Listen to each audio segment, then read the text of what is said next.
Okay चलिए, तो हम लोग अब आज नेक्स्ट टॉपिक पे चलते हैं कि जितनी भी क्रांतिकारी गतिविधियां थी कल पढ़ ली थी और स्वराज पार्टी के बारे में भी पढ़ लिया था।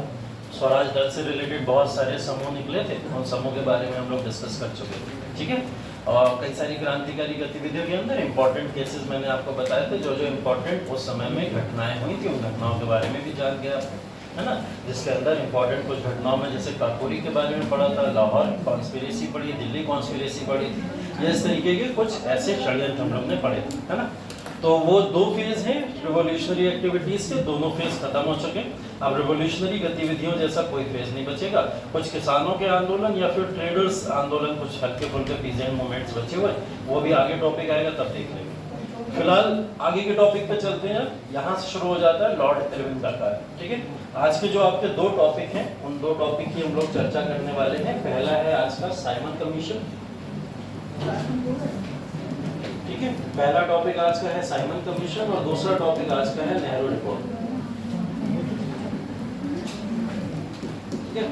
और दोनों ही लगभग ज्यादा से ज्यादा अगर इसको देखा जाए तो पॉलिटी से ज्यादा जोड़ते हुए, इतिहास से इनका थोड़ा कम लेना देना है, फिर भी हम लोग ऐतिहासिक दृष्टि से इसके बारे में पढ़ने की कोशिश करेंगे, है ना। तो साइमन कमीशन और नेहरू रिपोर्ट, ये दोनों इंपॉर्टेंट क्लॉज ऐतिहासिक दृष्टि से हैं तो हैं, और पॉलिटी में बहुत काम आएंगे। लॉज एंड रेगुलेशन किस तरीके से भारत के आगे बने, संविधान कैसे बना, उसमें इन चीजों का क्या योगदान था, ये भी आप लोग आगे देखोगे। जब आप लोग देखोगे कि किस तरीके से कॉन्स्टिट्यूशनल डेवलपमेंट भारत के अंदर हुआ, उसी समय में इन चीजों का देखने को मिलता है कि कौन कौन से क्लॉजेस इसके अंदर आए, ठीक है। तो लॉर्ड इरविन यहाँ पे हमने क्यों देखा, लॉर्ड इरविन यहाँ पे जब आए हैं तो लॉर्ड इरविन का ही समय काल है ये, जिस समय में ये दो साइमन कमीशन या नेहरू रिपोर्ट को लाया जा रहा है। साइमन कमीशन या नेहरू रिपोर्ट के अलावा लॉर्ड इरविन के समय काल की कुछ महत्वपूर्ण घटनाएं ये हैं जिसके बारे में हम लोग को पढ़ना है। इससे पहले जो काल था वो किसका था, लॉर्ड रीडिंग का काल था, ठीक है, जिसमें हम लोग अभी तक पुरानी गतिविधियों के बारे में पढ़ रहे थे। स्वराज पार्टी या जो भी दल पढ़ रहे थे, 1921 से लेकर 26 तक लॉर्ड रीडिंग भारत के अंदर वाइसराय रहे थे। उसके बाद में लॉर्ड इरविन भारत के वाइसराय बने, और 26 से लेकर 31 तक ये जितने समय में भी वाइसराय रहे, इस समय भारत की बहुत महत्वपूर्ण घटनाएं कुछ हुई थी। उन घटनाओं के बारे में आज हमको चर्चा करना है, जिसमें से हम लोग साइमन कमीशन, बटलर कमीशन या नेहरू रिपोर्ट जैसे कुछ बिंदु आज कवर कर लेंगे, या फिर जिन्ना का जो 14 सूत्री फॉर्मूला अगर समय बचा तो उसको भी आज ही कवर करेंगे, ठीक है। उसके अलावा सविनय अवज्ञा आंदोलन, जो भारत के अंदर माना जाता है कि दूसरा सबसे बड़ा आंदोलन था गांधी का, वो भी इसी समय में हुआ, ठीक है। सविनय अवज्ञा आंदोलन, दांडी यात्रा से ही सविनय अवज्ञा आंदोलन शुरू हुआ था, तो उसके बारे में भी इसी वाइसराय के दौरान चर्चा करनी है। और प्रथम गोलमेज सम्मेलन भी इन्हीं के समय काल की घटना है। गांधी इरविन समझौता बहुत इंपॉर्टेंट समझौता है इतिहास की दृष्टि से, तो इससे गांधी का पर्सपेक्टिव पूरा चेंज हो जाएगा, यहाँ भी इसके बारे में पढ़ेंगे, ठीक है। और फिर भूख हड़ताल करते हुए जतिन दास की यहाँ पे शहीदी, या फिर वो भूख हड़ताल जो गांधी के प्रिंसिपल से रिलेटेड है, हड़ताल देते हुए किस तरीके से भारत में एक व्यक्ति हैं जतिन दास जिन्होंने अपने प्राण त्याग किए थे, उनके बारे में भी थोड़ा बहुत समझ लें, ठीक है। तो आज का टॉपिक जो हम लोग शुरू कर रहे हैं वो बेसिकली आपका साइमन कमीशन से स्टार्ट करना है, ठीक है। साइमन कमीशन, ठीक है। साइमन कमीशन आते ही हमको एक चीज दिखाई देती है, साइमन गो बैक के नारे, है ना। और साइमन गो बैक के नारे भारत के अंदर क्यों लगना शुरू हुए थे, क्योंकि इसके पीछे कुछ वजह है। वजह ये है कि साइमन कमीशन जब भारत के अंदर आया तो इसको लाने वाले जो व्यक्ति हैं साइमन है ना, और साइमन के अलावा इसके अंदर कुछ 6 व्यक्ति और ऐड हैं जिन्होंने इस कमीशन को भारत के अंदर प्रस्तुत किया था।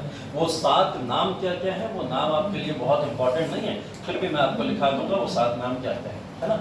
लेकिन इंपॉर्टेंट ये है कि साइमन कमीशन इस समय जब भारत के अंदर आया तो क्या मजबूरियां थी इस समय में कि साइमन कमीशन को इस समय में लाना पड़ा 1927 में। 1927 में कोई लॉ भारत के अंदर नहीं आने वाला था, ना कोई बड़ा परिवर्तन आने वाला था, और इस समय में आप लोग देख भी लो कि 27 से पहले कोई बहुत बड़ी ऐसी घटना भी नहीं हो रही है कि जिसकी वजह से इन्हें एक बहुत बड़ा सुधार लाना पड़ जाए, कुछ ऐसा नहीं है। छोटी मोटी घटनाएं छिटपुट जरूर हो रही है, लेकिन 27 में साइमन कमीशन को क्यों लाया गया, इसके पीछे क्या कारण था। 2-3 बड़े कारण मैं आपको बता देता हूँ। पहली चीज तो ये कि जब 1919 का गवर्नमेंट ऑफ इंडिया एक्ट आया था, जिसको हम लोग मॉन्टेग्यू चेम्सफोर्ड बोलते हैं, तो उसके 10 साल साल बाद एक कानून आना था, जो कानून क्या करेगा, 1919 के गवर्नमेंट ऑफ इंडिया एक्ट की समीक्षा करेगा कि ये कानून जो भारत में 10 साल पहले लाया गया था वो सही तरीके से लागू हो पाया है या नहीं हो पाया, है ना। तो कितने साल बाद आना था, 10 साल बाद। उस हिसाब से इसको कब आना चाहिए था, 1929 के अंदर, 1929 में इस कानून को आना चाहिए था। लेकिन 1927 में ये कानून आ गया। 27 में आने के पीछे का और दूसरा कारण ये है कि उस समय ब्रिटेन के अंदर इलेक्शन होने वाले थे। तब 1928 में, 1928 में ब्रिटेन में इलेक्शन होने वाले थे।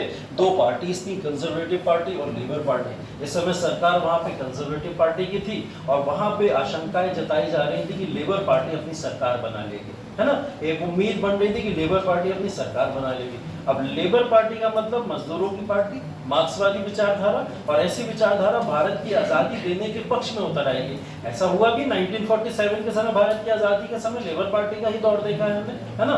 तो लेबर पार्टी भारत को आज़ादी देने के तौर पर उतर आती, तो कंजर्वेटिव पार्टी ने इस समय ये प्रेशर बनाने के लिए कि पहले से ही भारत में कुछ ऐसे कानून भेज दो कि अगर लेबर पार्टी आती भी है तो उसका कोई ज़्यादा फर्क ना पड़े और जो भारत है वो हमारे ही कंट्रोल में रहे, है ना। और ये कानून भेजने से एक पॉजिटिव इम्पैक्ट ये पड़ेगा कि ब्रिटेन में जो कंजर्वेटिव पार्टी है उसका वर्चस्व बहुत बढ़ जाएगा कि हमने वहां पे कानून भेज के, देखो भारत को जो आजाद करने की बातें चल रही थी, फिर से भारत को अपने कंट्रोल में ले लिया, है ना। तो वहां की कंजर्वेटिव पार्टी ये दिखाना चाहती थी, इस वजह से उसने 27 के कानून को भेज दिया जो कि 29 में आने वाला था। तीसरा बड़ा कारण इसके पीछे ये था, उस समय भारत के अंदर कुछ दंगे हो गए, है ना। और दंगों की वजह से क्या हुआ, कुछ हिंदू मुस्लिम राइट्स हो गए, हिंदू मुस्लिम कुछ बवाल बलवे हो गए यहाँ भारत के अंदर। उसके पीछे कारण एक बड़ा था मुस्लिम लीग और कांग्रेस के बीच में जो छिटपुट तरीके से कहीं ना कहीं आपस में बहस चलती रहती थी किन्हीं ना किन्हीं मुद्दे के ऊपर। जैसे अभी आप लोग देखोगे नेहरू रिपोर्ट आएगी, नेहरू रिपोर्ट में पूरी तरीके से मुस्लिम लीग और कांग्रेस अपने आप को अलग कर लेते हैं, है ना। इसी सब चीज़ों का फायदा उठाते हुए अंग्रेजों ने क्या करा, साइमन कमीशन भारत में भेज दिया, है ना। और साइमन कमीशन के पहले जो 1919 का गवर्नमेंट ऑफ इंडिया एक्ट आया था, उस गवर्नमेंट ऑफ इंडिया एक्ट में एक बात बोली गई थी स्पष्ट तौर पर कि अब जो भी कानून भारत में आया करेंगे उसमें भारतीय लोगों की हिस्सेदारी रहा करेगी। भारतीय हिस्सेदारी का मतलब, अगर इसमें 7 मेंबर साइमन कमीशन के हैं तो इन 7 मेंबर से 1-2 भारतीय जरूर रहा करेंगे, है ना। लेकिन जब ये कमीशन आया तो ये कमीशन इतनी जल्दबाजी में आया था भारत के अंदर कि अंग्रेजों ने भारत के भारतीयों के बारे में यहाँ सोचा भी नहीं और बिना सोचे समझे 7 के 7 मेंबर्स इनको अपॉइंट कर दिया, सब अंग्रेज थे, ठीक है। और इसीलिए इसको कमीशन को नाम दिया गया ऑल वाइट कमीशन। क्या नाम दिया गया, ऑल वाइट कमीशन। कुछ लोगों ने इसको श्वेत आंदोलन के तौर पर भी नाम दिया कि ये श्वेत कमीशन करके भारत के अंदर आया और ये भारतीयों की जो राइट्स या अधिकार अभी तक उनको मिल सकते थे वो सब छीनने के लिए भारत के अंदर आया, ठीक है। तो साइमन कमीशन की अगर बैकग्राउंड की बात करें तो 3 बड़े कारण हमको दिखाई दिए कि भारत के अंदर साइमन कमीशन क्यों आया, जिसमें पहला कारण था 1919 गवर्नमेंट ऑफ इंडिया एक्ट, जिसके 10 साल बाद एक कानून आना ही था, है ना। तो उसके लेके एक साइमन कमीशन को भारत के अंदर रेगुलेट किया गया।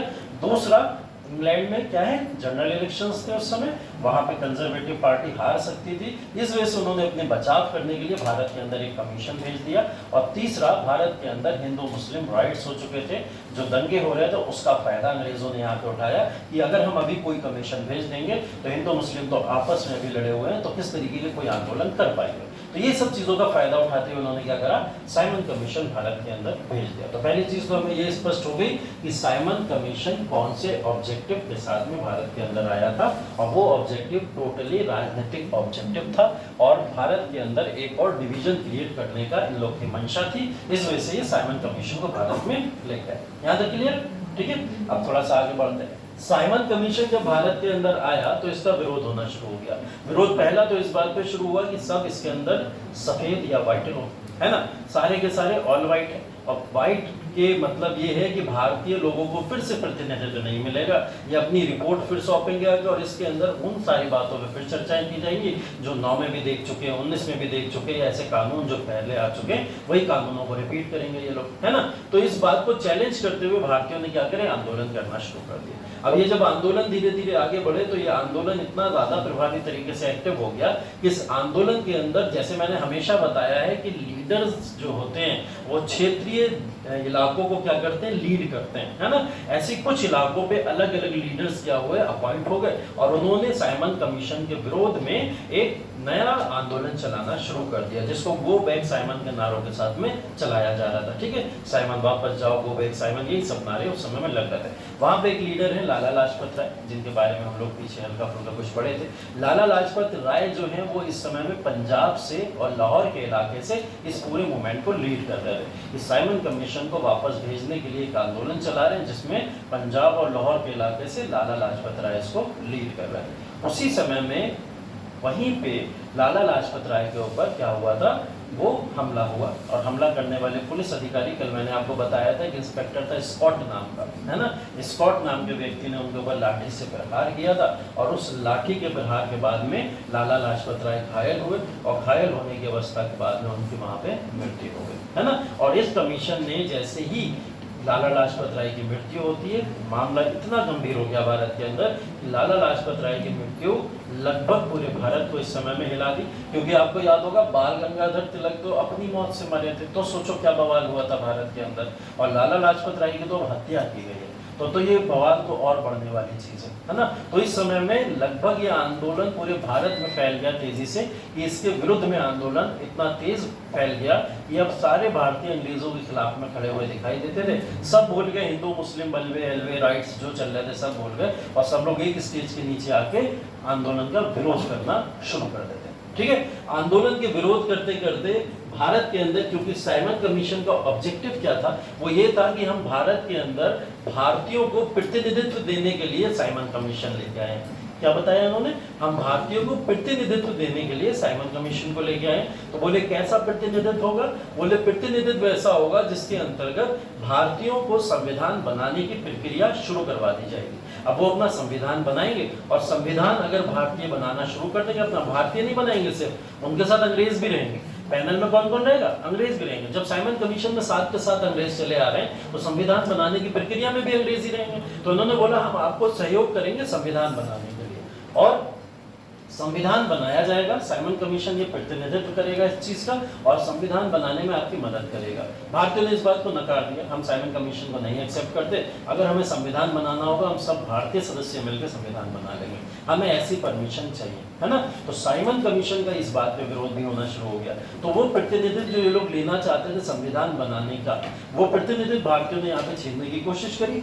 इस बात से अंग्रेज थोड़ा सा नाराज हो गए और नाराज होने के बाद में इस समय में भारत में एक सचिव था, जैसे सचिव मॉन्टेग्यू पढ़ा हम लोगों ने, जैसे सचिव मॉर्ले पढ़ा हम लोगों ने, इसी समय में एक सचिव और था भारत का जिसका नाम था बर्किनहेड। ठीक है, एक बर्किनहेड नाम का सचिव था इस समय। बर्किनहेड ने भारतीयों को चैलेंज कर दिया, और चैलेंज किस बात पे कर दिया, इस बात पे कर दिया कि अभी तुम लोग इस काबिल नहीं हो कि तुम संविधान का सा भी लिख पाओ, है ना, और तुम्हारे अंदर अभी अवेयरनेस नहीं है पॉलिटिकल किसी भी तरीके की, तुम लोग संविधान नहीं बना सकते, है ना। और अगर तुम लोग के अंदर इतनी हिम्मत है संविधान बनाने की, तो तुम्हें हम एक मौका देते हैं, 1 साल का मौका दे रहे हैं, उस 1 साल के अंदर संविधान बना के दिखा दो, और अगर वो संविधान एक्सेप्ट हो गया तुम्हारे ही लोगों के द्वारा, तो फिर हम उसके ऊपर विचार करके तुमको पूरी की पूरी परमिशन दे देंगे कि अपना संविधान बनाओ, और संविधान के अंदर किसी भी तरीके का कोई हस्तक्षेप अब अंग्रेज नहीं करेंगे। ये चैलेंज था भारतीयों के लिए, बड़ा चैलेंज था भारतीयों को, एक बड़ा चैलेंज मिला कि अब संविधान बनाने का हमको चैलेंज मिल गया।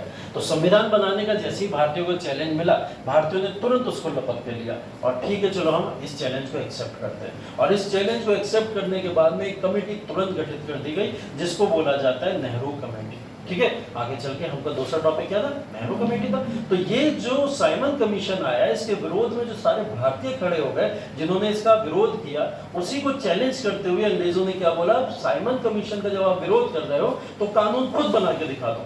तो कानून कैसे बनेगा, जब आप लोग अपनी सदस्यता की एक टीम गठित करो और उस गठित टीम के द्वारा संविधान बनाने की प्रक्रिया शुरू करो। तो संविधान बनाने की प्रक्रिया नेहरू रिपोर्ट जो है वो लेके आएगी। नेहरू एक कमेटी बन गई जिसके मोतीलाल नेहरू को क्या बनाया गया, अध्यक्ष बनाया गया।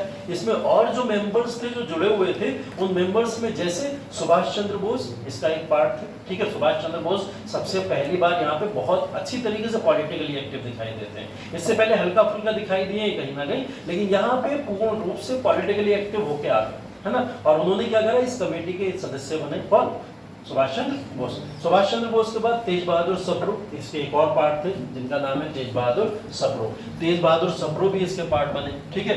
जयकर एक व्यक्ति और है, वो भी इसके पार्ट बने। तो ऐसे 3 4 5 मेंबर्स मिलके क्या बनाए, एक कमेटी बनाई, और इस कमेटी ने क्या करा, अपने सारे प्रावधान तैयार किए कि हम भारत में संविधान जब लागू करेंगे तो वो कुछ ऐसा संविधान होगा, उसकी एक रूपरेखा तैयार करी, ठीक है। उसका कुछ मैं आपको क्रक्स दे देता हूँ, अभी बाकी सारी चीजें तो हमें डिटेल में पढ़नी है, ये सिर्फ और सिर्फ सारांश है जो हम लोग अभी पढ़ रहे हैं क्लास में। तो क्या हुआ, जैसे ही नेहरू कमेटी रिपोर्ट की बात हुई, नेहरू कमेटी ने क्या करा, कुछ सजेशंस दी, और उन सजेशन में पहला सजेशन जो उसका था, उन्होंने बोला डोमिनियन स्टेटस भारत को मिल जाना चाहिए अभी, ठीक है। पहला पॉइंट क्या था, डोमिनियन स्टेटस भारत को मिल जाना चाहिए। डोमिनियन स्टेटस जिन लोगों को नहीं समझ आया उनको बता दें कि डोमिनियन स्टेटस का मतलब ये होगा कि महारानी या महाराजा इंग्लैंड से रूल करते रहेंगे भारत पे, ठीक है। मतलब पॉलिटिकल कंट्रोल किसका रहेगा, महाराज या महारानी अपना करते रहेंगे, लेकिन जो संवैधानिक जो कंट्रोल होगा पूरा का पूरा भारत के ऊपर, संविधान, लॉज एंड रेगुलेशंस जो चलेंगे वो सब भारतीय अपना चलाएंगे। मतलब प्राइम मिनिस्टर, प्रेसिडेंट, गवर्नर जो भी बनाने हैं वो सब भारतीय होंगे, लेकिन एक क्वीन या फिर एक किंग जो होगा वो इंग्लैंड से भारत में रूल करता रहेगा। इसको कहते हैं डोमिनियन स्टेटस, ठीक है। डोमिनियन में वहां का राजा या रानी और भारत के सारे जो भी कॉन्स्टिट्यूशनल पोस्ट पे लोग रहने वाले वो सारे भारतीय हो गए। ये था डोमिनियन स्टेटस। तो कांग्रेस की इस कमेटी ने क्या करा, सबसे पहले जो लॉ दिया वो यही था कि हम एक डोमिनियन स्टेटस चाहते हैं। दूसरा सुनिए, दूसरा उन्होंने बोला कि जो केंद्र है, केंद्र की शक्तियां ज्यादा होनी चाहिए, प्रांतों की शक्तियों को रिड्यूस करना चाहिए और प्रांतों को शक्तियां नहीं देनी चाहिए, ठीक है। अब आज के समय में आप इस बात को इमेजिन करो, अगर हमसे बोला जाए कि हम केंद्र को जो है असीमित शक्तियां दे दें, है ना, और प्रांतों की शक्तियां खत्म कर दें, तो जो आइडिया ऑफ फेडरलिज्म है, समझता फेडरलिज्म वाला आइडिया समझते होगे, या फिर यूनियन का ये जो आइडिया है, वो यूनियन का आइडिया या फेडरलिज्म का आइडिया इतना मजबूत हो जाएगा कि जिसके अंदर जो स्टेट के बंटवारे होते हैं, अलग अलग प्रांतों के बंटवारे, उनको जो राइट्स दिए गए वो सब समाप्त हो जाएंगे, है ना। तो इन्होंने ऐसा बोला, केंद्र को ज्यादा शक्तियां दे दो, प्रांतों की शक्तियों को लिमिटेड कर दो, और जितनी भी अपशिष्ट शक्तियां होती हैं, मतलब वो शक्तियां जिसपे कानून बनाने का अधिकार ना केंद्र को था ना राज्य को था, जो चाहे उसके ऊपर प्रभावी हो जाए, वो केंद्र की वो शक्तियां उसके ऊपर कानून बना सकती हैं। तो इन्होंने बोला अपशिष्ट शक्तियों का सारा अधिकार किसका होगा, वो सब होगा केंद्र का। तो केंद्र को इतना पावरफुल बनाने की बात इन्होंने वहां पे की। अब केंद्र इतना पावरफुल जब हो जाएगा तो आप समझो कि केंद्र के ऊपर बैठने वाले नेता भी बहुत पावरफुल हो जाएंगे, जो भी वहां केंद्र के अंदर बैठा करेगा। तो एक डोमिनियन स्टेटस और एक केंद्र की शक्तियों को बढ़ा देना, और तीसरा सुनो, तीसरा इन्होंने बोला सेपरेट इलेक्टोरेट जो अभी तक मिला करता है उसको समाप्त हो जाना चाहिए। सेपरेट इलेक्टोरेट का मतलब जो अलग से सिख समुदाय को, मुस्लिम समुदाय को, क्रिश्चियन समुदाय को, या फिर अलग अलग हिंदू जमींदार्स को, chamber of commerce Calcutta, Bombay, इन सबको जो भी सेपरेट इलेक्टोरेट मिल रहा था, पृथक निर्वाचन प्रणाली का जो तरीका चल रहा था भारत में, इसको समाप्त हो जाना चाहिए, ठीक है। तीसरा ये क्लॉज था। चौथा क्लॉज ये था कि भारत के अंदर इस समय में जो भी शक्तियां हैं वो शक्तियां गवर्नर जनरल की काउंसिल के पास में होती हैं। गवर्नर जनरल सारी की सारी शक्तियों को होल्ड करता है। तो भारत के अंदर एक ऐसी संवैधानिक पोस्ट को बनाओ जो संवैधानिक पोस्ट क्या करेगी, भारत के अंतर्गत सारी शक्तियों को अपने हाथों में निहित करेगी। मतलब एक तरीके से वही बात हो गई कि केंद्र में एक प्रेसिडेंट बैठेगा और प्रेसिडेंट क्या करेगा, सारी शक्तियों को अपने हाथ में होल्ड कर लेगा, है ना। ये एक शक्ति हो गई। और यहाँ पे कोई ऐसी बात नहीं की गई कि शक्तियों का बंटवारा किसी भी तरीके से राज्य में, केंद्र में इस तरीके से होना चाहिए, ठीक है। कुछ इन्होंने फंडामेंटल राइट्स भी दिए, लगभग 19 फंडामेंटल राइट्स रखे भारतीयों के सामने, कि उस कमेटी रिपोर्ट में 19 फंडामेंटल राइट्स निकल गए जो यूएसए के संविधान से लिए गए थे, ठीक है। और वो संविधान से लेके इन्होंने 19 फंडामेंटल राइट्स लोगों के सामने रखे कि ये 19 फंडामेंटल राइट्स हम आपके सामने रखते हैं। अब कुछ अच्छा कुछ बुरा, है ना। अगर अच्छे की बात करें तो फंडामेंटल राइट्स भारतीयों को मिल रहे हैं, है ना। अगर देखा जाए तो भारतीयों को एक अधिकार भी मिल रहा है, कहीं ना कहीं पूरे स्टेट में कंट्रोल करने की पावर उनके हाथ में आ रही है ना। चाहे प्रांतों के सब्जेक्ट्स की बात हो जाए, केंद्र के सब्जेक्ट्स की बात हो जाए, वो सब भारतीयों को मिल रहा है, जिसमें अंग्रेज अपना किसी भी तरीके का कोई भी हस्तक्षेप नहीं करेंगे। लेकिन गलत क्या क्या है इसके अंदर, गलत इसके अंदर पहली चीज तो यही थी कि आप डोमिनियन स्टेटस क्यों मांग रहे हो, हमें तो स्वराज की जरूरत थी, पूर्ण स्वराज की बात होनी चाहिए थी, संपूर्ण स्वराज हो चुकी थी बात, या स्वराज के आगे की बात होनी चाहिए थी। आपने डोमिनियन स्टेटस क्यों मांगा? इस बात को लेकर सुभाष चंद्र बोस ने उनको यहाँ पे रोका भी, लेकिन मोतीलाल नेहरू क्योंकि उसके अध्यक्ष थे, उन्होंने बोला नहीं, डोमिनियन स्टेटस ही अभी अंग्रेज देंगे, वो पूर्ण स्वराज हमें नहीं देने वाले, तो ऐसी डिमांड रखो जो फुलफिल हो जाए, है ना। तो उन्होंने ये सोचते हुए डोमिनियन स्टेटस रख दिया। अब एक तो ये कॉन्ट्रोवर्शियल हो गया। दूसरा कॉन्ट्रोवर्शियल इसके अंदर क्या हो गया कि डोमिनियन स्टेटस के अलावा आप बोल रहे हो सेपरेट इलेक्टोरेट को खत्म कर देना चाहिए। अब सेपरेट इलेक्टोरेट अगर खत्म होगा तो क्या मुस्लिम लीग फेवर करेगी इनको? नहीं करेगी। मुस्लिमों को तो चाहिए था पूरा पूरा सेपरेट इलेक्टोरेट। या सिख समुदाय फेवर करेगा? नहीं करेगा। या क्रिश्चियन समुदाय फेवर करे? नहीं। जिसको तो सेपरेट इलेक्टोरेट मिल गया वो मजे में है ना, जिसको नहीं मिला वो दुखी है ऐसे में। लेकिन जिसको मिल गया था वहां पे वो कभी भी उस सेपरेट इलेक्टोरेट को नहीं खोना चाहता था। तो इस वजह से क्या करा, कुछ अलग जो इंपॉर्टेंट ऑर्गेनाइजेशंस थे लाइक मुस्लिम लीग या सिख कमेटी करके जो भी अलग अलग ऑर्गेनाइजेशन थे, उन्होंने इनका विरोध करना शुरू कर दिया इस बात को लेकर। ठीक है, मिला जुला नेहरू कमेटी रिपोर्ट आई, और उस रिपोर्ट के बाद में जब उसको दिसंबर 1928 के अंदर कांग्रेस के सेशन में मोतीलाल नेहरू के द्वारा रखा गया, तो उस रिपोर्ट को वहां पे उस समय तो एक्सेप्ट कर लिया गया कि चलो नेहरू खुद अध्यक्ष हैं, वहां पे उस समय में रख रहे हैं उस रिपोर्ट को, लेकिन वहां पे मुस्लिम लीग ने उसको पूरी तरीके से मना कर दिया कि हम नहीं मानते नेहरू रिपोर्ट को, और इसका बहिष्कार होना चाहिए, इसको वापस लेना चाहिए, इसमें परिवर्तन होना चाहिए। इस तरीके से डिमांड उठना शुरू हो गई। ये तो नेहरू कमेटी के जो रिपोर्ट थी उसके खिलाफ यहाँ पे डिमांड उठना शुरू हुई। साथ में क्या हुआ कि अब कांग्रेस का अगला सेशन बुलाया गया, और कांग्रेस के सेशन को इस बार जल्दी बुला लिया गया, है ना। पहले अक्सर हमेशा दिसंबर में सेशन होता है, इस बार जल्दी थोड़ा सेशन को बुलाया गया, और सेशन के अंदर डिस्कशन किया गया कि नेहरू कमेटी का क्या करा जाए, क्योंकि इन्होंने 1 साल का टाइम मिला था। 1 साल में नेहरू कमेटी या तो एक्सेप्ट की जाए या रिजेक्ट करी जाए, इस बात को लेकर चैलेंजेस थे, है ना। तो हुआ ये कि नेहरू कमेटी को लेकर जब कांग्रेस की अध्यक्षता किसके हाथों में गई, जवाहरलाल नेहरू के हाथों में गई, तो सुभाष चंद्र बोस, जवाहरलाल नेहरू और ऐसे तमाम उस समय के जो पॉपुलर नेता उभर के आए, जैसे मोहम्मद अली जिन्ना भी उसमें एक पार्ट थे, और ऐसे और भी नेता थे जिन्होंने क्या करा, पूरी तरीके से नेहरू रिपोर्ट को यहाँ पे खारिज कर दिया। उन्होंने बोला नेहरू रिपोर्ट में डोमिनियन स्टेटस एक गलत है, वो नहीं होना चाहिए, हम पूर्ण स्वराज की बात करते हैं और पूर्ण स्वराज की ही मांग करते हैं, तो नेहरू रिपोर्ट हम नहीं एक्सेप्ट करेंगे। ठीक है। दूसरा इन्होंने क्या बोला, नेहरू रिपोर्ट के अलावा जो डोमिनियन स्टेटस है उसके अलावा मुस्लिम लीग के कुछ मेंबर्स यहाँ पे, तो उन्होंने बोला हम सेपरेट इलेक्टोरेट को खत्म करना नहीं स्वीकार करेंगे। तो कई सारे मुद्दों के ऊपर यहाँ पे क्या हुआ, विवाद खड़ा हो गया, और उस विवाद की वजह से 1929 के सेशन में जवाहरलाल नेहरू ने क्या करा, नेहरू रिपोर्ट को खारिज कर दिया। अब नेहरू रिपोर्ट जो खारिज हुई उससे समझो क्या फर्क पड़ा होगा, उससे फर्क पड़ा होगा सीधा सारे भारतीयों के ऊपर। और वो फर्क क्या पड़ा कि नेहरू रिपोर्ट जो आपने बोला था अपने कॉन्स्टिट्यूशनल डेवलपमेंट को भारतीय ही बनाएंगे और हमारे सामने पेश करें, तो भारतीयों में ही आपस में मतभेद हो गए। अब अंग्रेजों के सामने जो नेहरू रिपोर्ट जाती वो तो तब जा पाती ना जब इसको हम ही लोग एक्सेप्ट कर लेते। जब हम ही सब मिलके इसको एक्सेप्ट नहीं कर पाए तो अंग्रेजों के सामने क्या रख पाएंगे। तो बर्किनहेड ने इस बात को वहां पे बोला कि मैंने आपको बोला था कि आप कॉन्स्टिट्यूशन का सा भी नहीं जानते और आप लोग इस संविधान को नहीं लिख सकते। और इस बात को कहते हुए उसने क्या करा, साइमन कमीशन को प्रभावी तरीके से भारत पर लागू करने का पुरजोर कोशिश करने लगा। और उसके लिए उसने अनाउंस कर दिया कि अगर अभी भी किसी को समस्या है, जो लोग साइमन कमीशन को एक्सेप्ट नहीं कर पा रहे हैं, ऐसे लोग भारत के बाहर लंदन में चले आए। हमने उनके लिए प्रावधान किया हुआ है गोलमेज सम्मेलन का, और वहां पे आके गोलमेज सम्मेलन में हमें अपनी समस्या बता दीजिए कि आप नेहरू कमेटी ये जो साइमन कमीशन है इसको क्यों नहीं एक्सेप्ट करना चाहते, है ना। अब क्या करा गया, क्योंकि भारत के बाहर इंग्लैंड अगर बुलाया जा रहा है किसी व्यक्ति को, तो आपको समझ लो उस पर प्रेशर डाल के अब जबरदस्ती साइमन कमीशन को एक्सेप्ट कराने की बात हो रही होगी, है ना। क्योंकि इस समय भारतीयों की एक गलती थी, नेहरू कमेटी को इस तरीके से बनाना ही नहीं चाहिए था जो रिजेक्ट हो।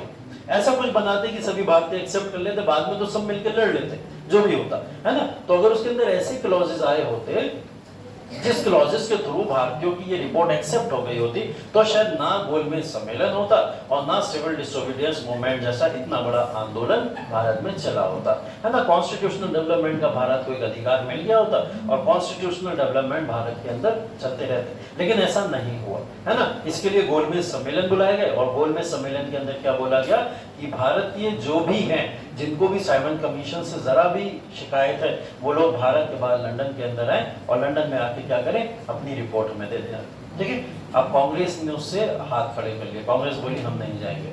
हम किसी भी तरीके से वहां पे लंदन के अंदर जाके इस बात को नहीं रखेंगे, क्योंकि वहां पे भारतीयों पे प्रेशर बनाया जाएगा और भारतीय इस बात को स्वीकार करने को तैयार नहीं थे। गोलमेज सम्मेलन से कांग्रेस ने अपने आप को हटा लिया, अलग कर लिया। अब आगे की कहानी क्या है कि गोलमेज सम्मेलन में क्या हुआ, वहां पे किस तरीके की चीजें हुई, वो सब अभी हम लोग बाद में देखेंगे। फिलहाल यहाँ पे जो नेहरू रिपोर्ट आई, उस नेहरू रिपोर्ट के विरोध में भारत में ही एक अलग तरीके का तबका बढ़ गया। अभी तक आपने देखा कि मुस्लिम लीग जो थी लगातार विरोध कर रही थी पहले कांग्रेस का। अब मुस्लिम लीग 1928 के बाद में यहाँ से अपना फिर से पर्सपेक्टिव चेंज कर देती है। और पर्सपेक्टिव क्या चेंज हो जाता है, अगेन फिर एक बार मुस्लिम लीग विरोधी बन जाती है, किसकी, कांग्रेस की। ठीक है, कांग्रेस की फिर से एक बार विरोधी मुस्लिम लीग बन जाती है। त्रिपाठी आवाज आ रही है मुझे पीछे, या तो अलग बैठ जाओ या बात मत करो, खामोश। ठीक है, सुन लो पहले, हमें पता है तुम्हारा पढ़ा हुआ है, फिर भी और बच्चों का नहीं पढ़ा ना, उनको सुनने दो। ठीक, तो साइमन कमीशन की जो रिपोर्ट आई थी, उसने भारत के अंदर जो नेहरू रिपोर्ट को लेके आया था, नेहरू रिपोर्ट के बाद में भारत में एक मतभेद फिर से शुरू हो गया, क्योंकि नेहरू रिपोर्ट से मुस्लिम लीग ने एक आशंका ये लगा ली कि हो सकता है भारत के अंदर ये जो नेहरू रिपोर्ट अभी लागू करने की बात हो रही है, अगर भारत का संविधान भी बनेगा तो मेजोरिटी ऑफ द इंडियंस के द्वारा बनाया जाएगा। मेजोरिटी ऑफ द इंडियंस के अंदर कौन रहेगा, हिंदू ज्यादा रहेंगे, तो इससे क्या होगा, मुस्लिमों को अधिकार नहीं मिल पाएंगे। और हम लगातार कांग्रेस के साथ में लगे पड़े हैं, कांग्रेस के साथ में आंदोलन भी चला रहे हैं, लेकिन हमको क्या हो रहा है, उल्टा हमारे सेपरेट इलेक्टोरेट के ऊपर अटैक हो रहा है, हमारे सेपरेट इलेक्टोरेट को खत्म करने की बात हो रही है ना। तो इन्होंने क्या करा, अपने आप को अलग कर लिया। मैंने आपको बताया था ना 1930 तक जिन्ना का जो पर्सपेक्टिव है वो अलग है, और 1930 के बाद एकदम चेंज हो गया, यहीं से जिन्ना का पर्सपेक्टिव बदल गया। 1928 की नेहरू रिपोर्ट के बाद में जिन्ना ने इस बात को अपने मन में बैठा लिया था कि भारत के अंदर मुस्लिम्स को रूल कभी मिलने ही नहीं वाला, चाहे वो कितने भी संख्या में वोटिंग्स उनको हो जाए। ये सारा का सारा वोट कहाँ जाएगा, मेजोरिटी को जाएगा, और हमेशा यहाँ मेजोरिटी रूल रहेगा। तो मोहम्मद अली जिन्ना ने अपने आप को यहाँ से अलग करा, और यहीं पे जिन्ना ने नेहरू रिपोर्ट के अगेंस्ट में जिन्ना ने अपना 14 सूत्री फॉर्मूला दे दिया, है ना। 14 सूत्री फॉर्मूला जिन्ना का मतलब, जिस तरीके से नेहरू कमेटी रिपोर्ट ने अपने पॉइंट्स रखे थे, उसी तरीके से जिन्ना ने भी क्या करे, अपने कुछ पॉइंट्स रखे, और उसमें कुछ डिमांड करी कि ये डिमांड्स हम लोग की मानी जानी चाहिए, है ना। और अगर ये डिमांड मानी जाती है तो हम कांग्रेस के साथ भी मिलने को तैयार है, और भारत में अंग्रेज हमको जिस तरीके से बताएंगे, आज़ादी जब देना चाहेंगे, हम उसके लिए भी तैयार हैं। लेकिन अगर ये डिमांड नहीं मानी जाएगी तो मुस्लिम लीग का आज से रास्ता अलग है ना, और मुस्लिम लीग अपनी डिमांड्स के लिए अलग से लड़ेगी। तो ये 1930 का दौर था जिस समय में मुस्लिम लीग ने अपने आप को कांग्रेस से एकदम अलग कर लिया।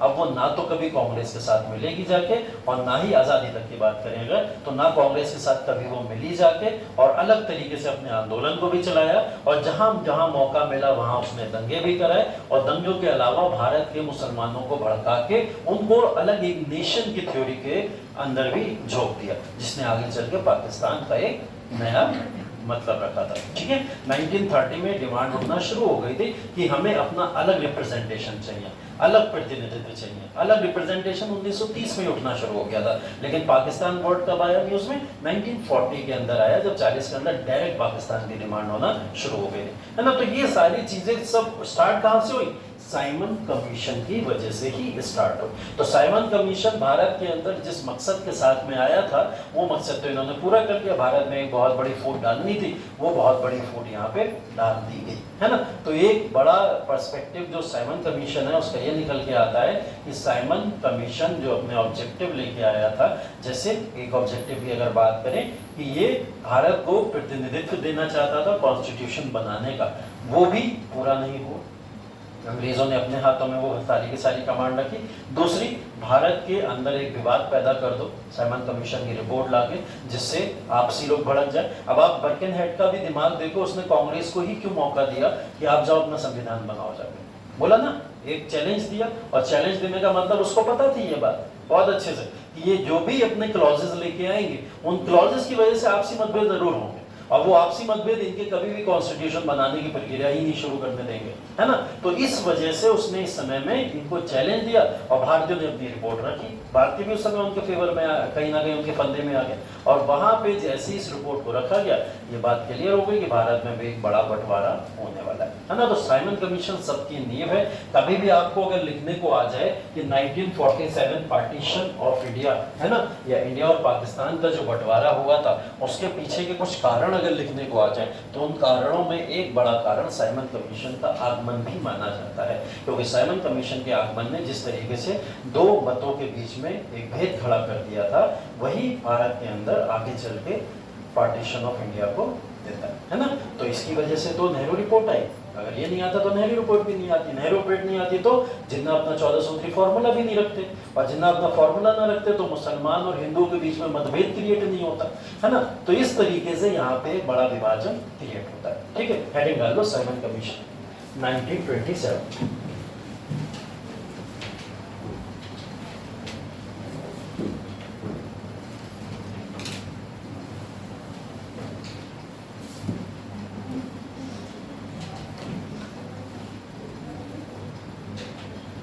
इसमें लिख लो,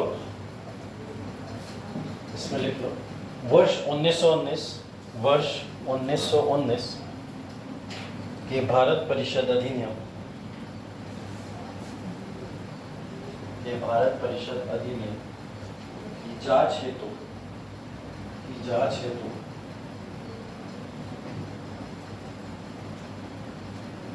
लगभग 10 वर्ष बाद, लगभग 10 वर्ष बाद एक संवैधानिक आयोग का गठन होना था, एक संवैधानिक आयोग का गठन होना था।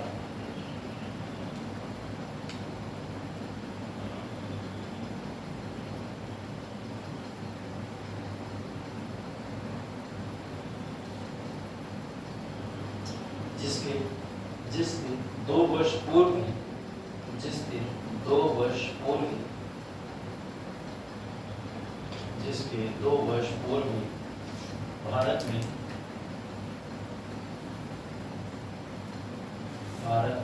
साइमन कमीशन का आगमन हो गया, जिसके 2 वर्ष पूर्व ही भारत में साइमन कमीशन का आगमन हो गया।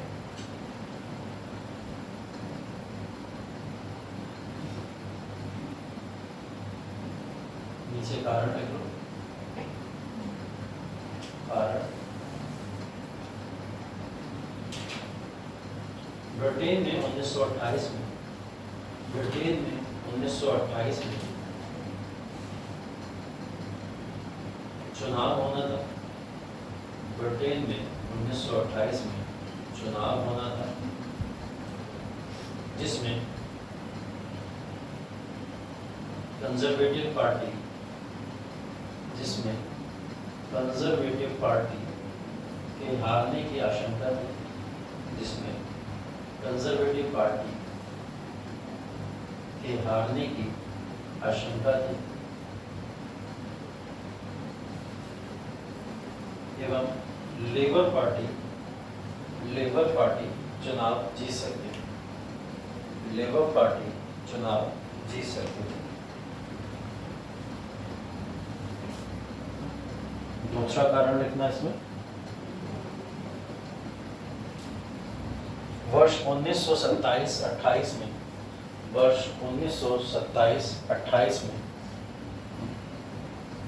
भारत में सांप्रदायिक दंगे एवं हिंसाएं, भारत में सांप्रदायिक दंगे एवं हिंसाएं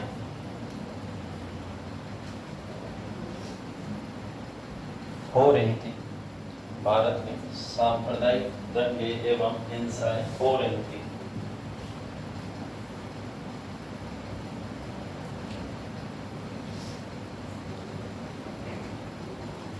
नीचे लिखो प्रस्ताव, हेडिंग डालो प्रस्ताव।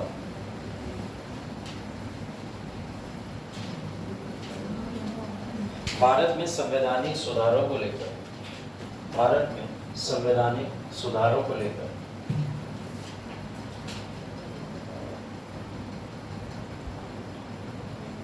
7 सदस्यीय समिति का, भारत में संवैधानिक सुधारों को लेकर 7 सदस्यीय समिति का गठन किया गया, गठन किया गया। डैश लगा के सातों सदस्यों के नाम लिख लो सामने लिखे हुए। बहुत इंपॉर्टेंट नहीं है, 2-3 नाम इंपॉर्टेंट है, जैसे एटलीस्ट के अंदर आएंगे आगे चल के भारत ये ब्रिटेन के प्राइम मिनिस्टर बने थे, है ना। तो एक नाम ये इंपॉर्टेंट है, साइमन तो इंपॉर्टेंट नहीं है इसके अंदर, हार्वर्ड इंपॉर्टेंट है एक नाम, है ना। ये 2-3 नाम इंपॉर्टेंट है, बाकी लिख सारे लोग साथ के साथ नाम इसमें लिखे। Sir John Simon, Clement Attlee, George Lane fox,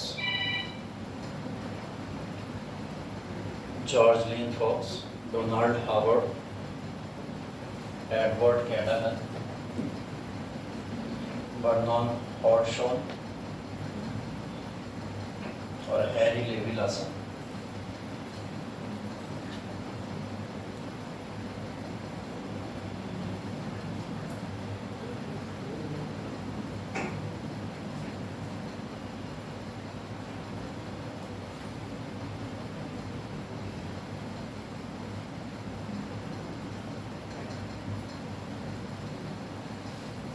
अगला हेडिंग इसमें लिख लो, प्रतिक्रिया।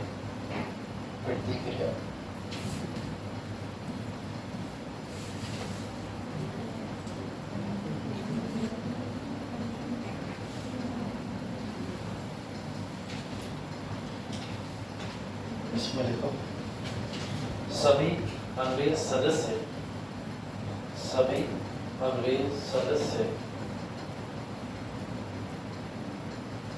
भारत के संवैधानिक विकास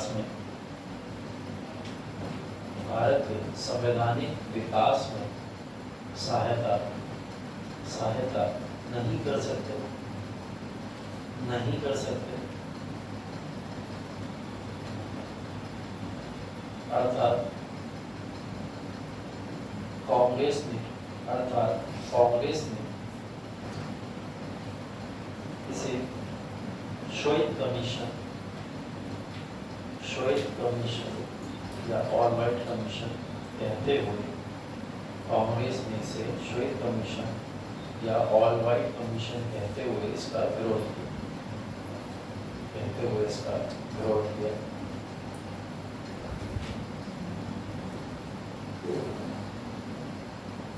अगला पॉइंट, कमीशन के बहिष्कार का निर्णय लिया गया।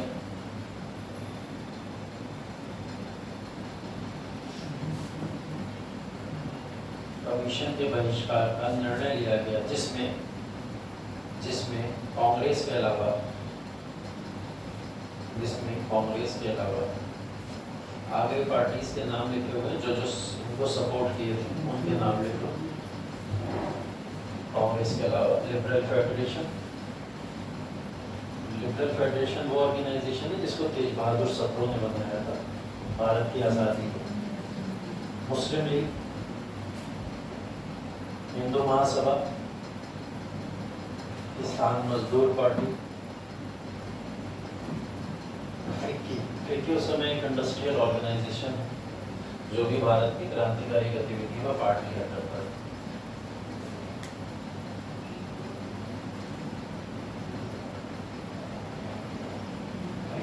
ने कमीशन का बहिष्कार किया।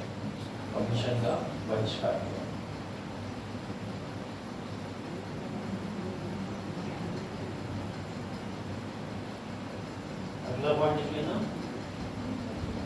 कमीशन का समर्थन देने वाली भी कुछ पार्टियां थी।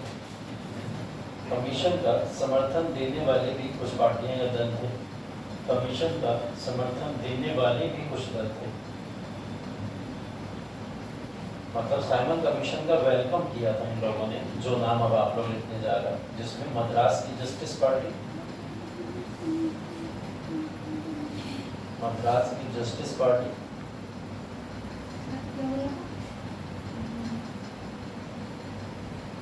कमीशन का समर्थन किया इन लोगों ने, मद्रास की जस्टिस पार्टी, पंजाब की यूनियन पार्टी, भीमराव अंबेडकर के नेतृत्व में कुछ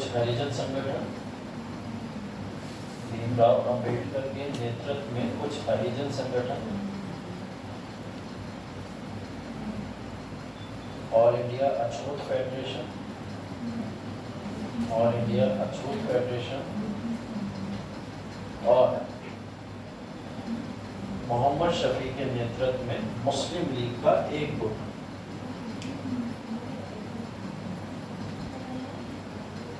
मोहम्मद शफी के नेतृत्व में मुस्लिम लीग का एक गुट। मुस्लिम लीग के भी दो गुट डिवाइड हो गए थे इस समय, अलग अलग आइडियोलॉजी के साथ में। एक समर्थन करता था और एक अपोज में रहता था, ठीक है। इसके अलावा लखनऊ के भी कुछ ताल्लुकदार थे, ठीक। ताल्लुकदार मतलब समझते हैं क्या होता है? हाँ,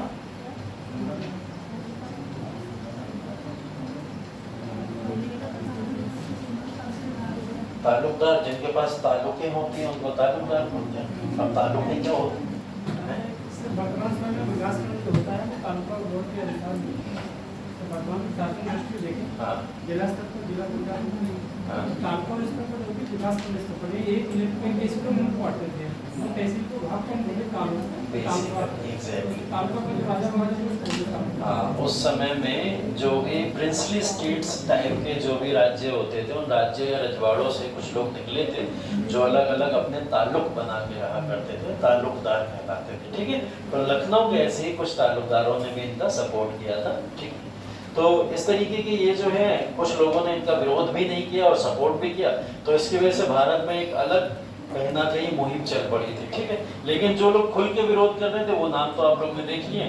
अब उन नामों में एक बहुत इंपॉर्टेंट नाम आ जाता है जिनका नाम है लाला लाजपत राय, ठीक है। अब देखिए ये जैसे ही मुंबई के अंदर पहुंचा था साइमन कमीशन, मतलब 27 में कहां से पारित हो चुका है, लंदन से पारित हो चुका है, लेकिन भारत आते आते से 1928 का समय हो गया था और 28 मतलब 3 फरवरी 1928 को साइमन कमीशन मुंबई पहुंच चुका था। ये खतरनाक फैक्ट है, इसको लिख लो चाहे तो। 3 फरवरी 1928 को साइमन कमीशन बम्बई पहुंच चुका था, ठीक है। और जैसे ही बम्बई पहुंचा, इसी के बाद में यहाँ पे देखो ये काले झंडे जो दिखाए जा रहे हैं इनको, इसी समय में ये काले झंडे इनको दिखाए गए थे, ठीक है। और साइमन गो बैक के नारे भी यहीं से लगना शुरू हुए थे, ठीक।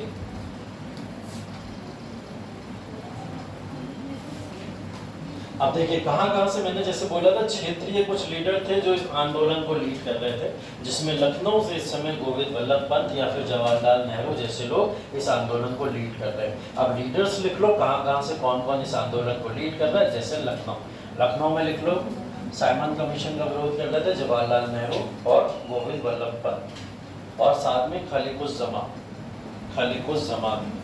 गोविंद वल्लभ पंत, जवाहरलाल नेहरू और खलीकुज़्ज़मान, ये साइमन कमीशन का लखनऊ से विरोध कर रहे थे, ठीक है।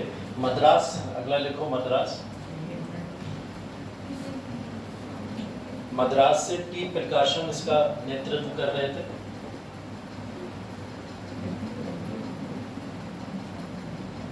मद्रास से टी प्रकाशन इसका नेतृत्व कर रहे थे। और आगे लिख लो पंजाब एवं लाहौर, पंजाब एवं लाहौर।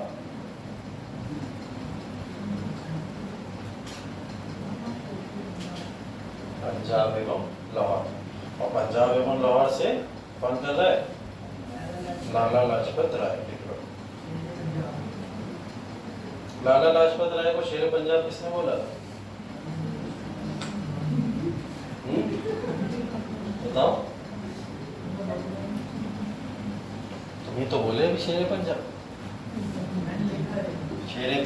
पंजाब केसरी सब इन्हीं को बोला जाता था। और सर शेर पंजाब इनको भगत सिंह ने बुलाया था, ठीक है, ध्यान रखिएगा। शेर पंजाब भगत सिंह ने बुलाया था, ठीक है। उसके बाद लाहौर में लाला लाजपत राय विरोध प्रदर्शन कर रहे थे।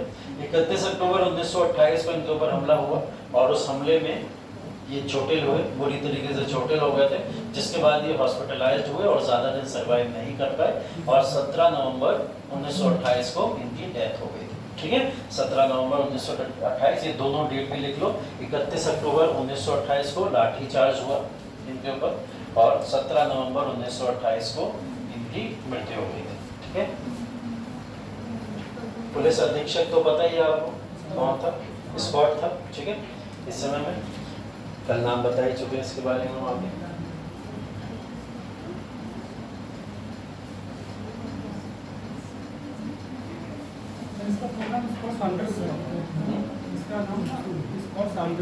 Scott Sanders. देखिए अब यहाँ पे कुछ स्टेटमेंट्स, हाँ स्कॉट सैंडर्स नाम है पूरा इसका, ठीक है। तो सैंडर्स जो है वो यहाँ पे जो आता है तो आप वही समझना, ये जो कल नाम है पूरा मैं बताना भूल गया था आपको, स्कॉट सैंडर्स ही इसका पूरा का पूरा नाम है, पुलिस अधीक्षक स्कॉट सैंडर्स, ठीक है। हाँ तो जो लाहौर हत्याकांड हुआ था उसमें जो इनकी हत्या हुई थी वही है।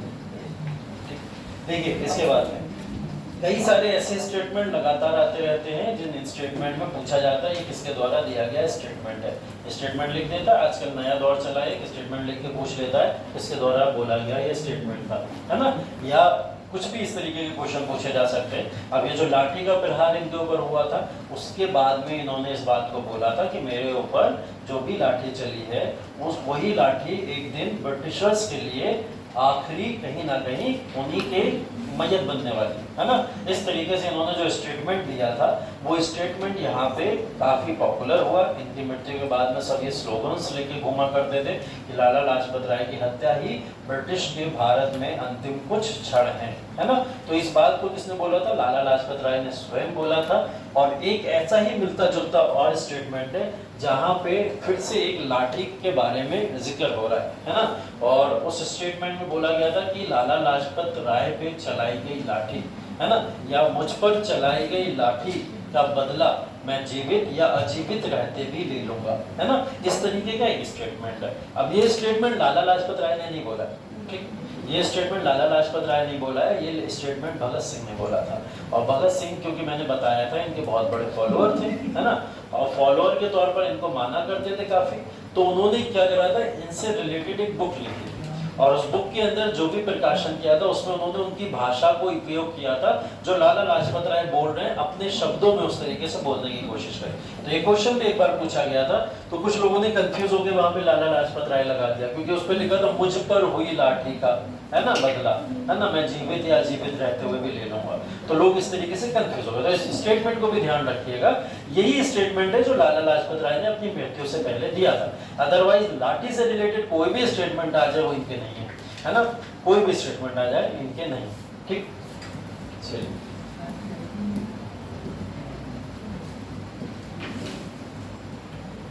अब देखिए बहुत सारे स्टेटमेंट जब लाला लाजपत राय की डेथ हो गई उसके बाद में कई तरीके के स्टेटमेंट आए थे लोगों के सामने और वो स्टेटमेंट किस किस ने कब कब किसके द्वारा दिए गए हैं वो स्टेटमेंट इंपॉर्टेंट है, उनको भी नोट कर लेना। पिछला वाला तो स्टेटमेंट याद रहेगा आप लोग को, है ना, वो ताबूत वाला स्टेटमेंट है, लाला लाजपत राय ने अपनी लाठी वाला जो ताबूत वाला स्टेटमेंट दिया लाला लाजपत राय। उसके बाद मोतीलाल नेहरू ने इनको यहाँ पर जिस स्टेटमेंट के साथ में पुकारा है इसको नोट कर लो। मोतीलाल नेहरू ने इन्हें प्रिंस अमंग पीस मेकर्स कह के बुलाया है, ठीक है। पूछा ये भी जा सकता है कि प्रिंस अमंग पीस मेकर्स किसको बोला जाता है या किसने ये स्टेटमेंट यूज किया है ना। तो दोनों तरीके के क्वेश्चन पूछे जा सकते हैं। मोतीलाल नेहरू ने यूज किया था और बुलाया किसको जा रहा है, लाला लाजपत राय को बुलाया जा रहा है, ठीक है। यहाँ पे मोहम्मद अली जिन्ना ने भी इनके बारे में इस स्टेटमेंट को यूज किया था और वो स्टेटमेंट था इस क्षण लाला लाजपत राय की मृत्यु भारत के लिए एक बहुत बड़ा दुर्भाग्य है, ठीक है। इस स्टेटमेंट को मोहम्मद अली जिन्ना ने यूज किया था। महात्मा गांधी ने भी खेद प्रकट करते हुए बोला था कि लाला लाजपत राय की मृत्यु भारत के अंदर इस समय बहुत बड़ा शून्य उत्पन्न कर चुकी है ना, और उस शून्य को उत्पन्न करने के बाद में अब भारत की आज़ादी की राह थोड़ी कठिन हो जाएगी। तो उन्होंने भी इस तरीके का स्टेटमेंट यूज किया था, इसको भी ध्यान रखिएगा, ये भी ध्यान रखने लायक है, ठीक। और महात्मा गांधी ने एक स्टेटमेंट और यूज किया था, ये पीसीएस में बहुत बार पूछा गया। भारतीय सौर मंडल का एक सितारा डूब गया और ये पीसीएस में पता नहीं कितनी बार इस क्वेश्चन को पूछा जा चुका है कि भारतीय सौर मंडल का एक सितारा डूब गया किसके द्वारा कहा गया या फिर किसके लिए कहा गया, है ना। तो इस तरीके के स्टेटमेंट लगातार पूछे जा सकते हैं। इवन जॉन साइमन तक ने इसके बारे में स्टेटमेंट दिया था, जो साइमन कमीशन खुद लेके आया था, उसने भी शोक प्रकट किया था, ठीक है। वो भी स्टेटमेंट यहाँ पे मेंशन कर लीजिएगा। सबके थोड़े थोड़े स्टेटमेंट जो भी लिखे हुए हैं उसको नोट कर लीजिए।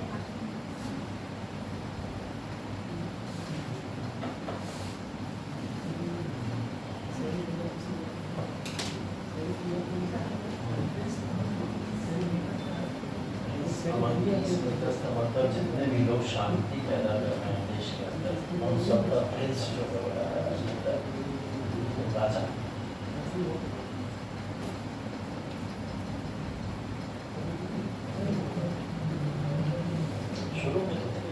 बाद में तो सबकी विचारधारा बदल गई, बाल गंगा दल विचारधारा बदल गई। और कल के जो हम डिस्कशन कर रहे थे उसमें हमने आपको बताया कि था नेशनलिस्ट पार्टी में जो लोग गए थे उनका विरोध भी किया था। क्यों किया था? क्योंकि ये नहीं चाहते थे किसी भी तरीके की सांप्रदायिक भारत में और किसी भी तरीके का मनमुटाव हो, तो ये शांत रह के स्वराज पार्टी करना चाहते हैं, इसलिए बोला समाप्ति से।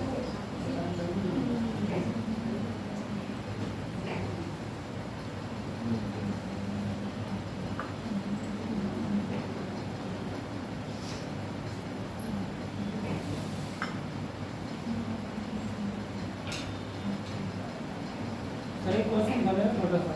हाँ छोटा सा पूछो। जो नेहरू हुकूमत थी ये भी इसका विरोध ना किया था मुस्लिम लीग के द्वारा, हिंदू महासभा के द्वारा, एसएफ लीग के द्वारा,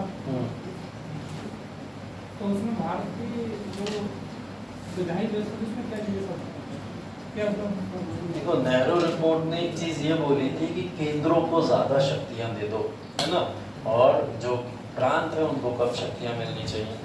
तो इससे एक बड़ा परिवर्तन ये हो जाता कि केंद्र जो है वो इतना शक्तिशाली हो जाता कि प्रांतों के ऊपर हर तरीके का कंट्रोल रखता। जैसे अगर कोई किसी भी तरीके का प्रांत स्पेशल स्टेटस का दर्जा रखता है, वो अपनी अलग डिमांड करता है कुछ, जैसे हमारे यहाँ है बहुत सारे 7 सिस्टर्स बोलते हैं, या झारखंड का इलाका है, इस तरीके के संविधान में अलग से उनको जगह दी गई है। ऐसी जगहें अलग सेपरेट स्टेटस के तौर पे नहीं होती। केंद्र उनके ऊपर इतनी शक्ति अपनी रखता कि वो अगर सेपरेट अगर मांगते भी किसी भी तरीके का दर्जा तो उनको नहीं दिया जाता।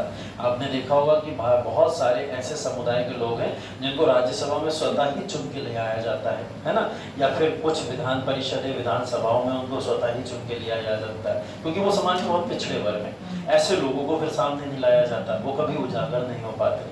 तो अगर इस रिपोर्ट को इस समय मान लिया जाता तो केंद्र का बहुत बड़ा एक वर्चस्व क्रिएट हो जाता, जो भारत के अंदर कहीं ना कहीं एक यूनियन गवर्नमेंट तो क्रिएट कर देता, लेकिन वो यूनियन गवर्नमेंट प्रांतों के ऊपर बहुत हावी हो जाती, जिसका मोहम्मद अली जिन्ना को बहुत डर था।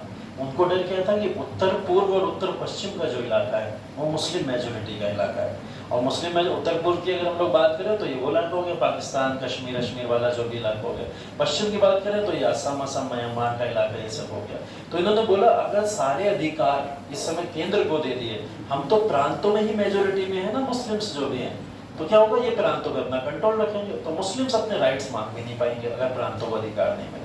तो इससे एक बहुत बड़ा कहीं ना कहीं एक गैप क्रिएट हो जाता है। तो इस वजह से इसका विरोध किया गया, और विरोध करना उस समय उचित भी था।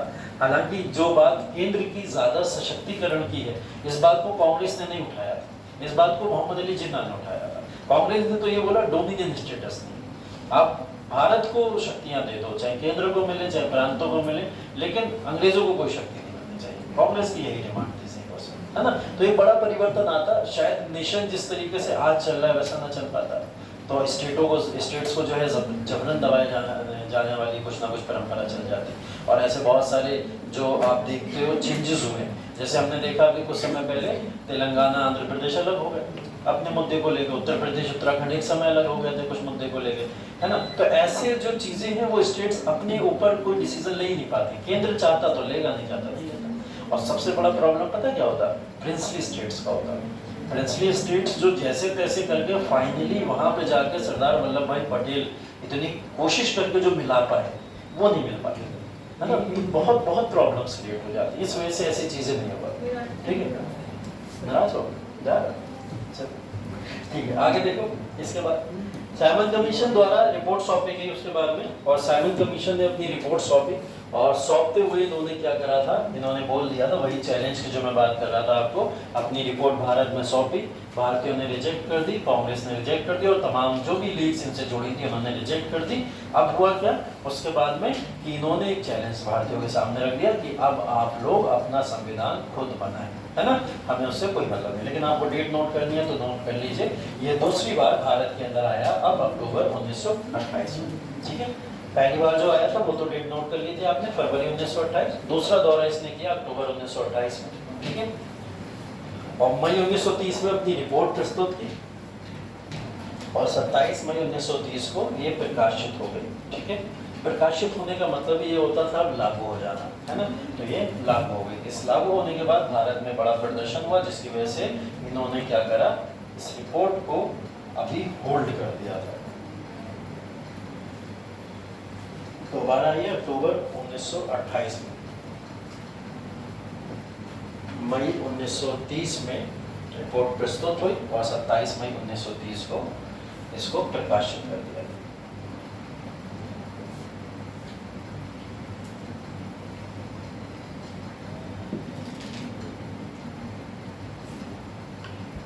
ठीक है, 2-3 पॉइंट और लिख लो इस रिपोर्ट से रिलेटेड जो नीचे भी लिखे हुए मेंशन है।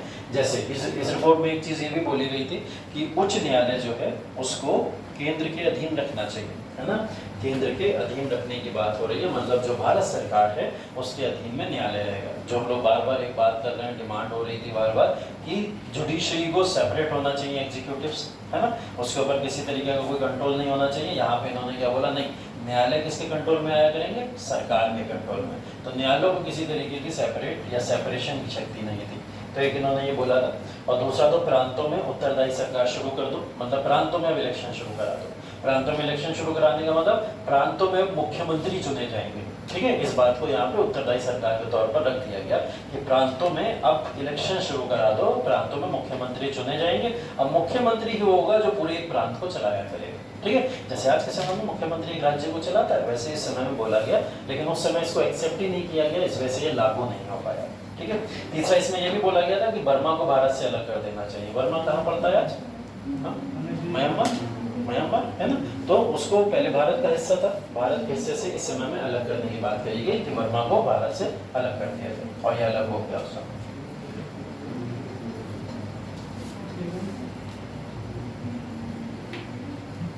ठीक है, हो गया ना।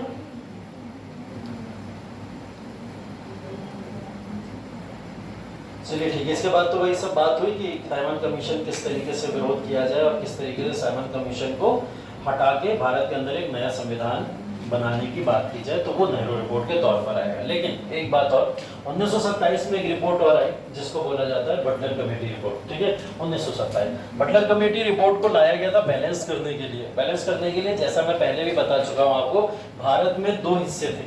एक था ब्रिटिश इंडिया के अधीन, जो बोला जाता था पूरी तरीके से ब्रिटिश इंडिया, है ना, और एक था जो जिसको बोला जाता था प्रिंसली स्टेट्स। ठीक है, इसको बोला जाता था प्रिंसली स्टेट्स। मतलब भारत कुछ इस तरीके से अगर कहा जाए डिवीजन था, जिसके अंदर लगभग जो ये वाला हिस्सा है 1/3 आप इसको अप्रॉक्स मान लो, ये हिस्सा किसका बनता था, प्रिंसली स्टेट्स का बनता था। रिमेनिंग जितना भी हिस्सा था वो सब क्या था, ब्रिटिश इंडिया का हिस्सा था। तो ये सारा का सारा हिस्सा ब्रिटिश इंडिया का हुआ करता था और वो हिस्सा प्रिंसली स्टेट्स का होता था। तो प्रिंसली स्टेट्स को लेकर भी तो इनको कुछ प्रावधान भारत में करने, ये जितने भी लॉज, कानून, जो भी परिवर्तन लेके आ रहे थे, वो सारे के सारे कहाँ पे आ रहे थे, यहाँ आ रहे थे, ब्रिटिश इंडिया के अंदर आ रहे थे। मतलब जिसके ऊपर इनका कंट्रोल स्थापित था। जैसे इन्होंने बंगाल को जीत लिया था प्लासी बक्सर में, तो अपने में मिला लिया, तो उस पर कंट्रोल है। अवध को इन्होंने अपने में मिला लिया, तो उसके ऊपर कंट्रोल इनका स्थापित है। मैसूर को अपने राज्य में मिला लिया, पंजाब को मिला लिया, हैदराबाद मिला लिया, तो इस सब पे इनका कंट्रोल है। और ये कंट्रोलिंग स्टेट क्या कहलाती है, ब्रिटिश इंडियन स्टेट कहलाती थी। ठीक है, लेकिन इसके बावजूद भी अभी एक इलाका है जो अभी इंडिपेंडेंट है, जिसको ये 1/3 के तौर पर प्रिंसली स्टेट्स के तौर पर जाना जाता था। ये वो राजशाही इलाका था जहां पे राजवंश रहा करते थे, और राजवंशों के ऊपर इन्होंने अपना रूल कभी स्थापित नहीं किया, 1947 तक स्थापित नहीं किया। उसके पीछे बड़ा कारण ये था, अगर रजवाड़े और राजशाही वंश को छेड़ा गया तो भारत की जनता अब हथियार उठा के मारना शुरू कर देगी, है ना। तो ऐसे लोगों को ना छेड़ा जाए, जो जहाँ पे सम्मानित तौर पर रह रहे उन्हें सम्मानित तौर पर रहने दिया जाए। बड़ी शक्ति मुगल थी, मुगल के हाथ से हमने शासन छीन लिया, लेकिन प्रांतीय कुछ इलाकों के अंदर अभी राजशाही या रजवाड़े हैं, उनको ना छेड़ा जाए। अब उनके तो ये फेवर में रहते थे हमेशा, उनको शक्तियां प्रदान करते रहते थे, उनको स्पेशल स्टेटस का दर्जा भी देते रहते थे। उसके पीछे कारण क्या था, भारत के अंदर एक तो कम से कम ऐसा तबका हो जो तबका लगातार अंग्रेजों को हर एक चीज में समर्थन देता है ना। तो ये प्रिंसली स्टेट्स या जो राजशाही घराने होते थे, उनके लिए क्या करते थे, समर्थन के लिए, उनके समर्थन प्राप्त करने के लिए उनको कुछ ना कुछ एडवांटेजेस देते रहते थे। उसी के लिए क्या कर लेके आते हैं, बटलर कमेटी। बटलर कमेटी ना भारत के किसी कानून के विरोध में है, ना भारतीयों के किसी खिलाफ की कोई कमेटी है। ये सिर्फ कमेटी भारत के अंदर जो राजशाही वंश रह रहा है उसके साथ में अपने संबंध अच्छे करने के लिए इस कमेटी रिपोर्ट को लेके आए थे। ये सिर्फ चेक करना चाहते थे कि राजशाही वंश या रजवाड़े भारत के अंदर ब्रिटिश रूल के बारे में क्या सोचते हैं, और अगर जो सोचते हैं उसके साथ में क्या हम दोनों मिलकर शासन को नहीं चला सकते। इस वजह से इन्होंने क्या करा, बटलर कमेटी रिपोर्ट को लेके आए। ये मैप इसके अंदर मेंशन है, बाद में जाके देख जरूर लीजिएगा जब इसको दिया जाएगा। तो इसके अंदर प्रिंसली स्टेट्स जो है वो ये जो है ऑरेंज कलर से यहाँ पे आपको दिखाया गया है, ठीक है। तो सारे के सारे प्रिंसली स्टेट्स यहाँ पे ये थे, बाकी बकाया जितना इलाका था वो सब क्या था, ब्रिटिश इंडिया का पार्ट हुआ करता था। ये 1947 से पहले का मैप है। इसके बाद में तो परिस्थिति बहुत बदल गई है ना, लेकिन उससे पहले ये सारे स्टेट जो होते थे वो प्रिंसली, और इन प्रिंसली स्टेट्स के लिए बटलर कमेटी आई थी। और बटलर कमेटी की जो रिपोर्ट थी, लिख लो इस बात को, लिख लो, बटलर समिति 1927, बटलर समिति 1927।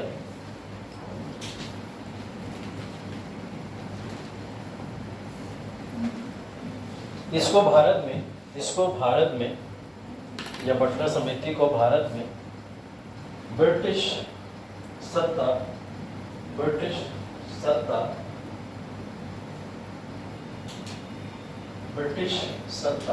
और राजशाही वंश या इसको देशी राजाओं को भी लिख सकते हो ब्रैकेट में, देशी राजाओं, राजशाही वंश या देशी राजाओं के बीच के संबंधों की जांच और स्पष्टीकरण के लिए लाया गया था।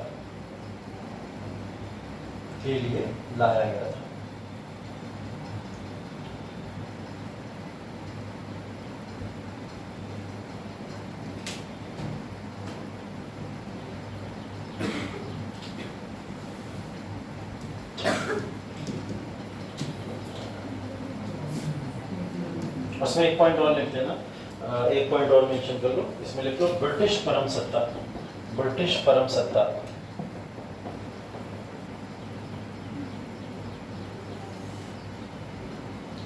देशी राजाओं की मांगों का एवं उनकी रियासतों का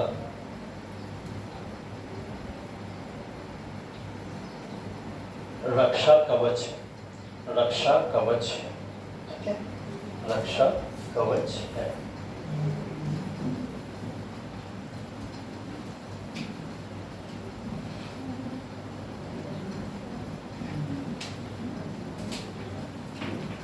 ठीक है, चलिए अब नेक्स्ट टॉपिक है नेहरू रिपोर्ट या फिर नेहरू कमेटी रिपोर्ट के ऊपर अगर हम लोग बात करें यहाँ पे, तो नेहरू कमेटी रिपोर्ट या नेहरू रिपोर्ट को अब क्यों लाया गया था, आप लोग बात समझ चुके हैं अभी तक। साइमन कमीशन के विरोध में जो भी इस समय में लोग आए उन लोगों को चैलेंज दिया गया था, फिर आप ही लोग अपना संविधान बना के हमारे सामने ले आओ।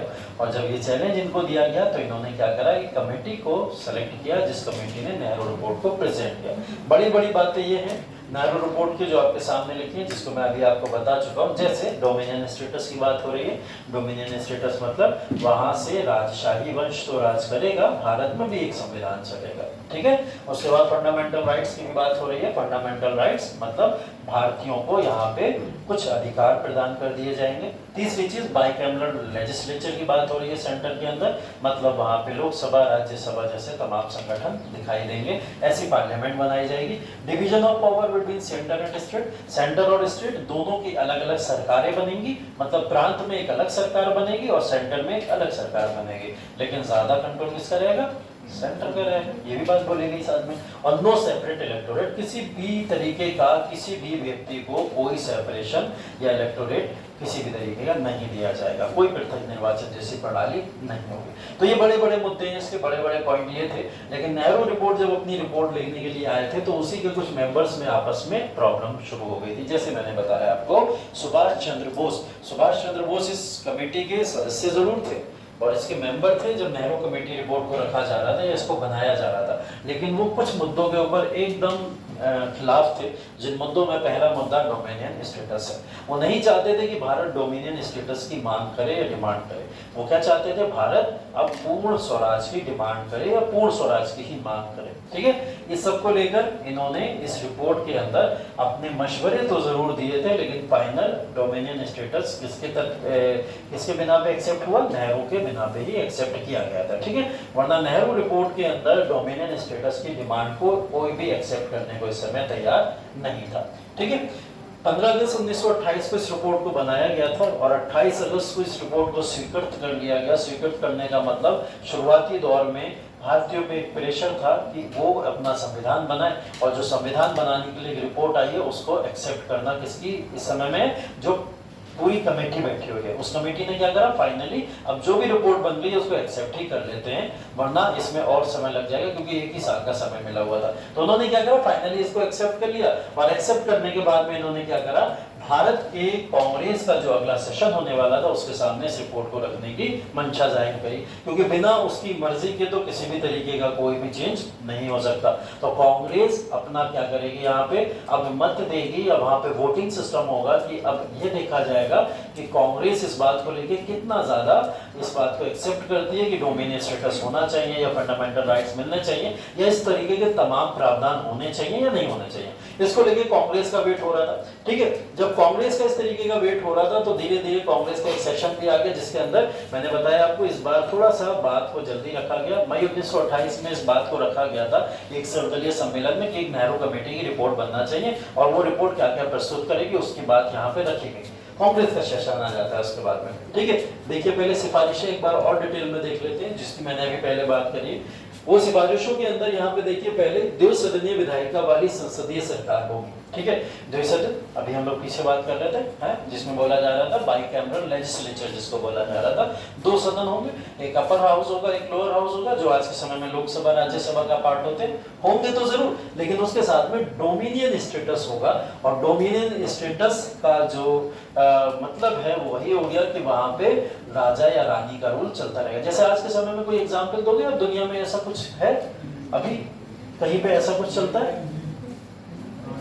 ब्रिटेन खुद है ऐसा एक राज्य तो अपने आप में है कि ब्रिटेन के अंदर वहां पे महारानी महाराजा हमेशा सर्वोपरि माने जाते हैं, सबसे ऊपर सुप्रीम माने जाते हैं, लेकिन वहां पे एक संविधान भी चल रहा है, प्राइम मिनिस्टर की भी पोस्ट दिखाई देती है ना। तो एक संवैधानिक रूप भी चल रहा है, प्रारूप चल रहा है, और साथ ही साथ में क्या दिखाई देता है? वहां पे जो राजा रानी उसका भी एक पद दिखाई देता है, उसकी भी एक रिस्पेक्ट है। ईरान सऊदी अरब में डेमोक्रेसी या फिर इस तरीके का लोकतंत्र नहीं दिखाई देता है ना, वो वहाँ पे उस तरीके का थोड़ा डिफरेंस है उस चीज को लेकर। लेकिन वहाँ ऑस्ट्रेलिया, हाँ ऑस्ट्रेलिया एक एग्जाम्पल है, ऑस्ट्रेलिया का एग्जाम, और ऐसे कई सारे प्रांत हैं जिसके अंदर ऐसी चीजें देखी जाती है, ठीक है। तो ये राजशाही वंश को भारत खत्म ही तो करना चाहता था, तभी तो ऐसी कुछ चीजों को एक्सेप्ट करने को तैयार नहीं था। मेन मुद्दा तो राजशाही वंश ही तो है, वरना ईस्ट इंडिया कंपनी जो ईस्ट इंडिया कंपनी से रूल छीना जा चुका था 1857 में, तब से लेकर अभी तक कौन रूल कर रहा है? राजशाही वंशी तो कर रहा है इंग्लैंड का, और उसने क्या कर दिया भारत के लिए? भारत को नुकसान देने के अलावा कुछ नहीं किया। तो भारत अब अपना देश खुद चलाने के लिए डिमांड कर रहे थे, तो वो किसी भी तरीके से डोमिनियन स्टेटस नहीं चाहते थे। दूसरा इसके अंदर बोला गया था भारत में अपशिष्ट जो शक्तियां हैं वो केंद्र के पास होनी चाहिए, है ना। केंद्र को ज्यादा शक्तियां दे देनी चाहिए, मतलब अपशिष्ट शक्तियां वो हो गई जिसके ऊपर केंद्र या राज्य दोनों डिसीजन नहीं ले सकते थे, या अगर सर्वोपरि डिसीजन होगा तो यहाँ पे किसका हो सकता था? अब केंद्र का होगा। ऐसी शक्तियां जिसके ऊपर कोई भी एक ताकत डिसीजन नहीं ले पाती थी, वो सारे के सारे डिसीजन किसके हाथों में दे दिए गए? केंद्र के हाथों में। अभी मिला जुला डिसीजन लिया जा सकता था। तो इन्होंने क्या बोला? यहाँ पे एक संघीय स्वरूप होना चाहिए। अल्पसंख्यकों के लिए कोई भी अलग से निर्वाचन नहीं होना चाहिए, न निर्वाचन क्षेत्र होना चाहिए। अल्पसंख्यक कोई भी होगा, इसके अंदर मुस्लिम्स भी, सिख्स भी और क्रिश्चियन भी आएंगे, सब आएंगे। तो इन्होंने यहाँ पे अल्पसंख्यक क्या बोला? कोई भी इस तरीके का अलग से निर्वाचन क्षेत्र नहीं होना चाहिए, क्योंकि ये क्या करता है? सांप्रदायिकता लोगों के अंदर उत्पन्न करता है, और वो सांप्रदायिकता नहीं होना चाहिए, ठीक है। मत सही था, अच्छे तरीके से बस इसको रखा नहीं गया। अगर अच्छे तरीके से रखा जाता तो शायद इसको भी एक्सेप्ट किया जा सकता था। शायद ऐसा बोल दिया जाता कि हम 1/3 रिजर्व कर देते हैं आपके लिए, 1/3 जो सीट है वो आपके लिए रिजर्व कर देते हैं, बाकी जो है सेपरेट इलेक्टोरेट खत्म कर दो, क्योंकि ये विभाजन पैदा करता है। तो अगर ऐसी कुछ डिमांड रखी गई होती तो शायद एक्सेप्ट हो जाती, है ना। लेकिन यहाँ पे सेपरेट इलेक्टोरेट को खत्म करके उसके ऑप्शन में कुछ नहीं दिया गया, ठीक। उसके बाद ये जो 19 जो मौलिक अधिकार हैं, उन मौलिक अधिकारों को यहाँ पे रखा गया, जिसमें से बहुत सारे मौलिक अधिकार आज आपके पार्ट हैं, उसको एक्सेप्ट किया गया बाद में चल के। लेकिन ये यूएसए के ही संविधान से लिए गए थे इस समय, जिसको यहाँ पे रखा गया था, ठीक है। हाँ, मुस्लिमों के सांस्कृतिक और धार्मिक हितों की पूर्ण सुरक्षा की जाएगी, ये बात भी इसके अंदर की गई। अब मुस्लिमों के सांस्कृतिक या फिर ये जो धार्मिक हित है इनकी बात क्यों हो रही है? क्योंकि एक तो मुस्लिम लीग का प्रेशर है लगातार, धार्मिक हितों को हमारे प्रोटेक्ट करा जाए, हमें धार्मिक हित नहीं मिलना है, वो बार बार इस बात को कर रहे थे, जिसकी वजह से इस बात को रखा गया था। और इनकी सांस्कृतिक वैल्यू की किस तरीके से प्रोटेक्शन होनी चाहिए? सांस्कृतिक वैल्यू में मुगल भारत में रह चुके हैं, दिल्ली सल्तनत के रूलर्स यहाँ पे रह चुके हैं, उन्होंने बहुत सारी सांस्कृतिक चीजें या विरासतें भारत में छोड़ी, जैसे ताजमहल एक पार्ट हो गया, लाल किला एक पार्ट हो गया, इस तरीके के बहुत सारे मॉन्यूमेंट्स छोड़े। अब वो मॉन्यूमेंट्स डिस्ट्रॉय ना हो जाए कल को जाके, अगर ये रूल मेजॉरिटी के हाथों में आता है, तो इनके लिए एक अलग से कानून बनेगा कि ऐसे तमाम विरासतों की या संस्कृति की मुस्लिमों की रक्षा की जाए, है ना। तो इसको लेके भी एक कानून आया। राज्य का धर्म से पूर्ण पृथक्करण, राज्य और धर्म इन दोनों चीजों को अलग अलग चलना चाहिए। मतलब नेशन जो भी चलाएगा, जो भी व्यक्ति होगा, उसका कोई रिलीजन नहीं होना चाहिए, ना वो किसी धर्म के बेसिस पे कोई डिसीजन ले। तो राज्य अपने जो भी डिसीजन लेगा वो धर्म से किसी भी तरीके से इंस्पायर्ड नहीं होना चाहिए। वही है जो मैंने पहले आपको बताया था, गांधी जी ने बोल दिया था politics can't be separated from religion, इन्होंने बोला politics should be separated from religion, मतलब राजनीति को धर्म से अलग होना ही चाहिए। पर गांधी जी का एक मत था, क्या था?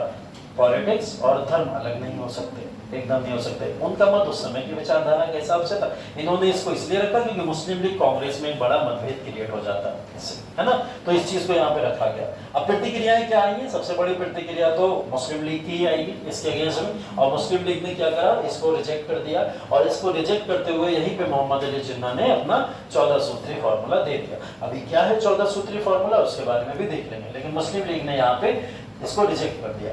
क्या क्या आपत्तियां थी मुस्लिम लीग को यहाँ पे? पहली आपत्ति तो यही थी कि 1916 में आपने हमारे साथ में एक पैक्ट किया था, लखनऊ पैक्ट, हम लोग पढ़ के आए पीछे 1916 का, और उस लखनऊ पैक्ट में आपने हमसे एक बात बोली थी कि कभी भी किसी भी समय में आप हमसे सेपरेट इलेक्टोरेट नहीं छीनोगे, क्योंकि उस समय में कांग्रेस ने खुद माना था इस बात को कि आप हमारे साथ में आ जाओ, दोनों मिलकर काम करते हैं अंग्रेजों के खिलाफ में, हम पृथक निर्वाचन आपसे नहीं लेंगे और पृथक निर्वाचन आप ही के पास में रहेगा। तो अब क्यों आप किस चीज को हटाने की बात कर रहे हो? तो एक आपत्ति मुस्लिम लीग को ये थी कि पृथक निर्वाचन आपने 16 में समझौता हुआ तब तो मान गए थे, लेकिन अब नहीं मान रहे।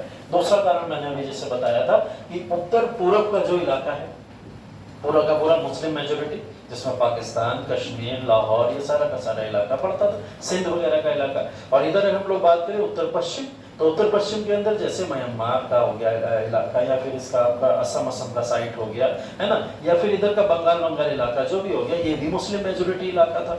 अब इन दोनों इलाकों के अंदर मुस्लिम मेजोरिटी है, लेकिन ये सरकार अपनी कैसे बनाएंगे? प्रांतीय सरकारी तो बना पाएंगे? ऐसा तो नहीं है केंद्र की सरकार बन जाएगी, प्रांतों के अंदर नहीं बनेगी ना, तो प्रांतों की सरकार बनेगी। और आपने नेहरू रिपोर्ट में क्या बोला हुआ है कि केंद्र को ज्यादा शक्ति होनी चाहिए, तो अगर केंद्र को ज्यादा शक्ति होगी तो प्रांत अगर डिमांड करेंगे कि हमारे अल्पसंख्यकों की कुछ डिमांड पूरी करो, तो केंद्र तो पूरी करेगा नहीं। तो इस वजह से हम इस बात के फेवर में बिल्कुल भी नहीं है कि आप केंद्र को ज्यादा सशक्तिकरण दो, ठीक है। तो इस बात का एक विरोध था। मुस्लिम लीग की अगली आपत्ति ये थी, ठीक है। तो उसके बाद में कांग्रेस के युवा वर्ग जो थे इस समय, उनकी भी प्रतिक्रिया इसके ऊपर आई। कांग्रेस के युवा वर्ग में जवाहरलाल नेहरू का नाम आता है सबसे ऊपर, पहली बात तो, और दूसरा नाम किसका आता है? सुभाष चंद्र बोस। ये लोग इस समय में काफी युवा वर्ग और एक्टिव थे पॉलिटिक्स के अंदर, जिन्होंने आगे क्या करा, इन्होंने बोला डोमिनियन स्टेटस की बात हो रही है, तब हम इस बात को एक्सेप्ट नहीं करेंगे, है ना।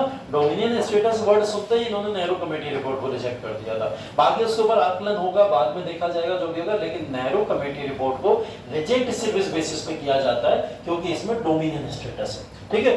ये कहते हुए यहाँ पे नेहरू और सुभाष चंद्र बोस ने अपनी एक अलग से लीग बना ली, और ये थी इंडिपेंडेंस फॉर इंडिया लीग। और ये इंडिपेंडेंस फॉर इंडिया लीग किसके द्वारा बनाई गई है? जवाहरलाल नेहरू और सुभाष चंद्र बोस के द्वारा।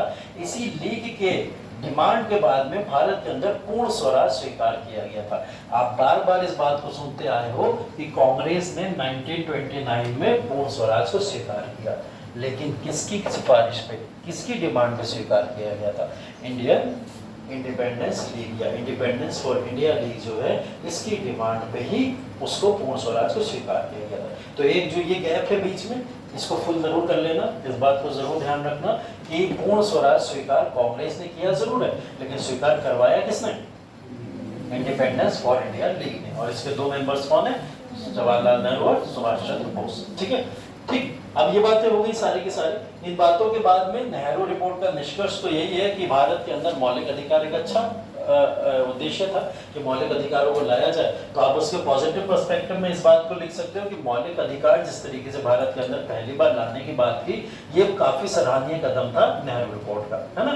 और इसके बाद में जिस तरीके से इन्होंने अल्पसंख्यकों के राइट्स को या अधिकारों को सुरक्षित करने की कोशिश करी, सेपरेट इलेक्टोरेट नहीं लेकिन उनके सांस्कृतिक वैल्यू को, धार्मिक वैल्यू को प्रोटेक्ट करने की बात करी, ये भी एक अच्छा प्रावधान था इनकी रिपोर्ट के अंदर। ओवरऑल देखा जाए तो कुछ प्रावधान अच्छे थे, लेकिन ज्यादातर प्रावधानों में जिसमें डोमिनियन स्टेटस तरीके की चीजें थी या अल्पसंख्यकों के मताधिकार को खत्म करने की जो बात हो रही थी, इसने नेहरू रिपोर्ट को भारत के अंदर विफल कर दिया। ठीक है, तो ये कहीं ना कहीं नेहरू रिपोर्ट भारत के अंदर विफल एक रिपोर्ट मानी जाती है। इस रिपोर्ट के बाद में भारत के अंदर आ गया जिन्ना का 14 सूत्री फॉर्मूला। अब जिन्ना ने जो अपना फॉर्मूला दिया वो फॉर्मूला काफी इंटरेस्टिंग है, उसको देखेंगे। अभी पहले हेडिंग डाल लो नेहरू रिपोर्ट, और नेहरू रिपोर्ट के बारे में लिखो।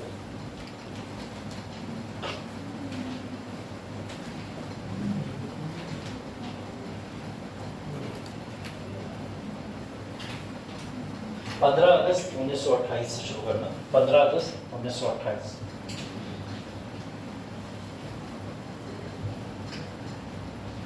लॉर्ड बर्केनहेड का नाम लिख लेना कहीं पे, उसी की वजह से ये नेहरू रिपोर्ट आई है। लॉर्ड बर्केनहेड, लॉर्ड बर्केनहेड उसी ने चैलेंज किया था जिसके बाद में ये नेहरू रिपोर्ट आई। ठीक, लॉर्ड बर्केनहेड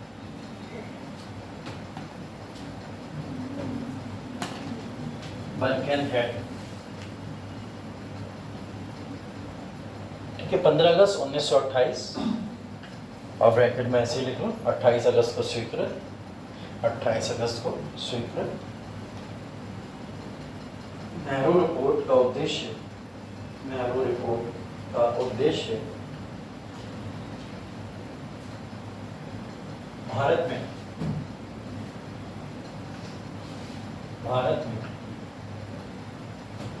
संविधान की नींव रखना था। भारत में संविधान की नींव रखना था।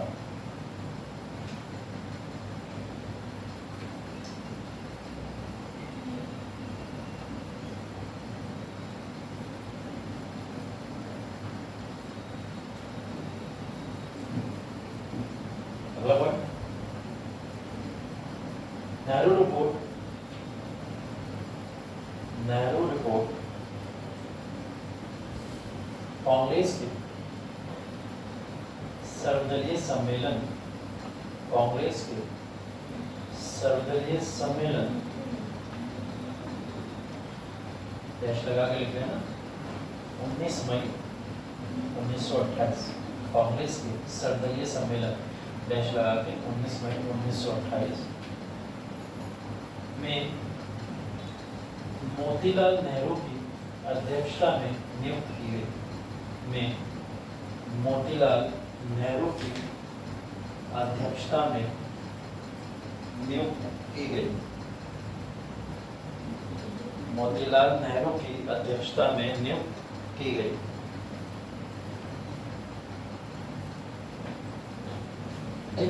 हेडिंग डालो प्रावधान, प्रावधान।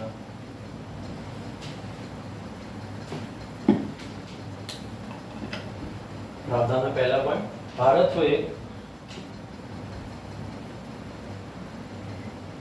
को एक डोमिनियन स्टेटस के राज्य का दर्जा दिलाना, भारत को एक डोमिनियन स्टेटस के राज्य का दर्जा दिलाना,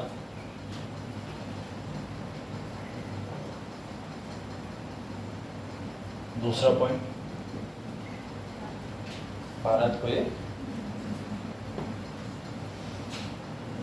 डोमिनियन स्टेटस राज्य का दर्जा दिलाना। दूसरा पॉइंट लिखो इसमें, अल्पसंख्यकों के लिए, अल्पसंख्यकों के लिए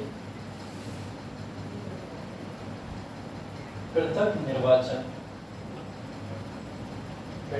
निर्वाचन प्रणाली को समाप्त करना, पृथक निर्वाचन प्रणाली को समाप्त करना।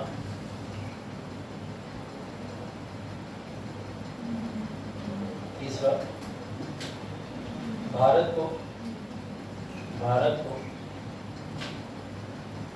द्विसदनीय या बाई कैमरल लेजिस्लेचर भी बोलते हैं इसको, जो लोग चाहो तो वैसे लिख लेना इंग्लिश में। भारत में द्विसदनीय विधायिका वाली संसदीय सरकार के रूप में, विधायिका वाली संसदीय सरकार के रूप में स्थापित करना,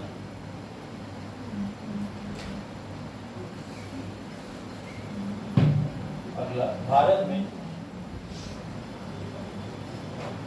संघीय स्वरूप को लागू करना, भारत में संघीय स्वरूप को लागू करना,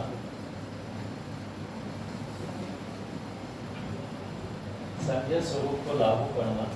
अगला वर्ड अवशिष्ट शक्तियों, अवशिष्ट शक्तियों का अधिकार केंद्र के पास होना, अवशिष्ट शक्तियों का अधिकार केंद्र के पास होना।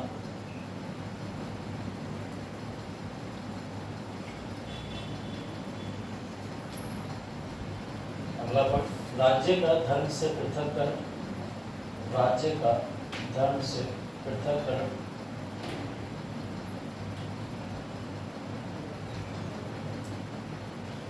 अगला पॉइंट मुसलमानों के लिए राज्य का धर्म से पृथककरण। उसके बाद नेक्स्ट पॉइंट मुसलमानों के सांस्कृतिक और धार्मिक हितों की सुरक्षा।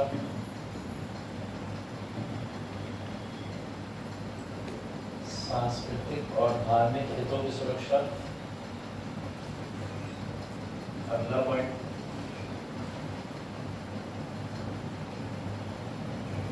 भारत में कुल 19 मौलिक अधिकार, भारत में कुल 19 मौलिक अधिकार प्रदान करना, कुल 19 मौलिक अधिकार प्रदान करना। ठीक है, अगला पॉइंट लिख लो प्रतिक्रिया। अगला पॉइंट लिख लो उसमें प्रतिक्रिया।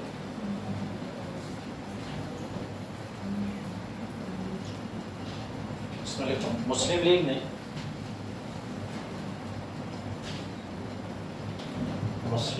ने नेहरू रिपोर्ट को, मुस्लिम लीग ने नेहरू रिपोर्ट को अस्वीकार करते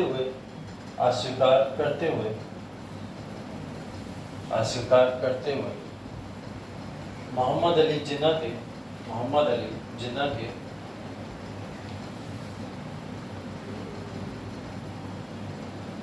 14 सूत्री बिंदुओं को आगे रखा, 14 सूत्री बिंदुओं को आगे रखा, जिन्ना के 14 सूत्री बिंदुओं को आगे रखा।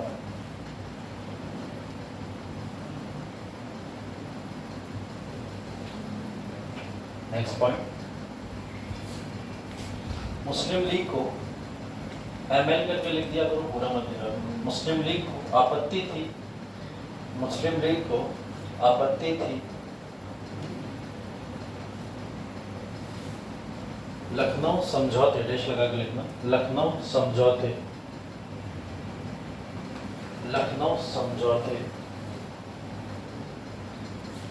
के प्रावधान,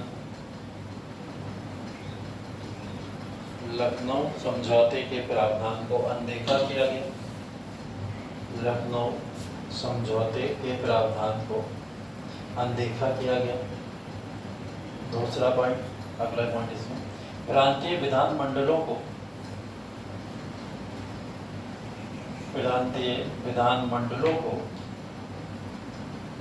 यदि केंद्र नियंत्रित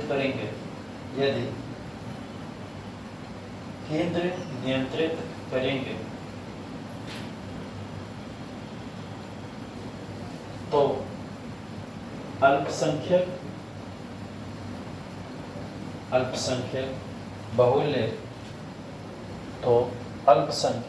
बहुल्य प्रांतों को उनके अधिकार, अल्पसंख्यक बहुल्य प्रांतों को उनके अधिकार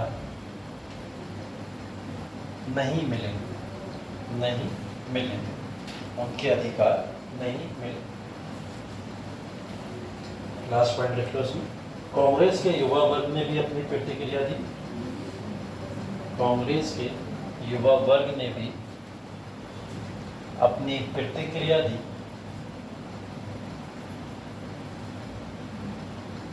और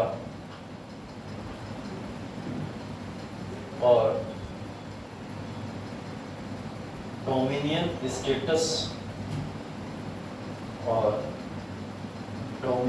स्टेटस के विचार को नकार दिया। डोमिनियन स्टेटस के विचार को नकार दिया।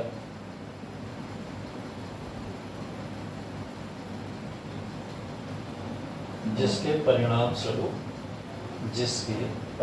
स्वरूप जवाहरलाल नेहरू और सुभाष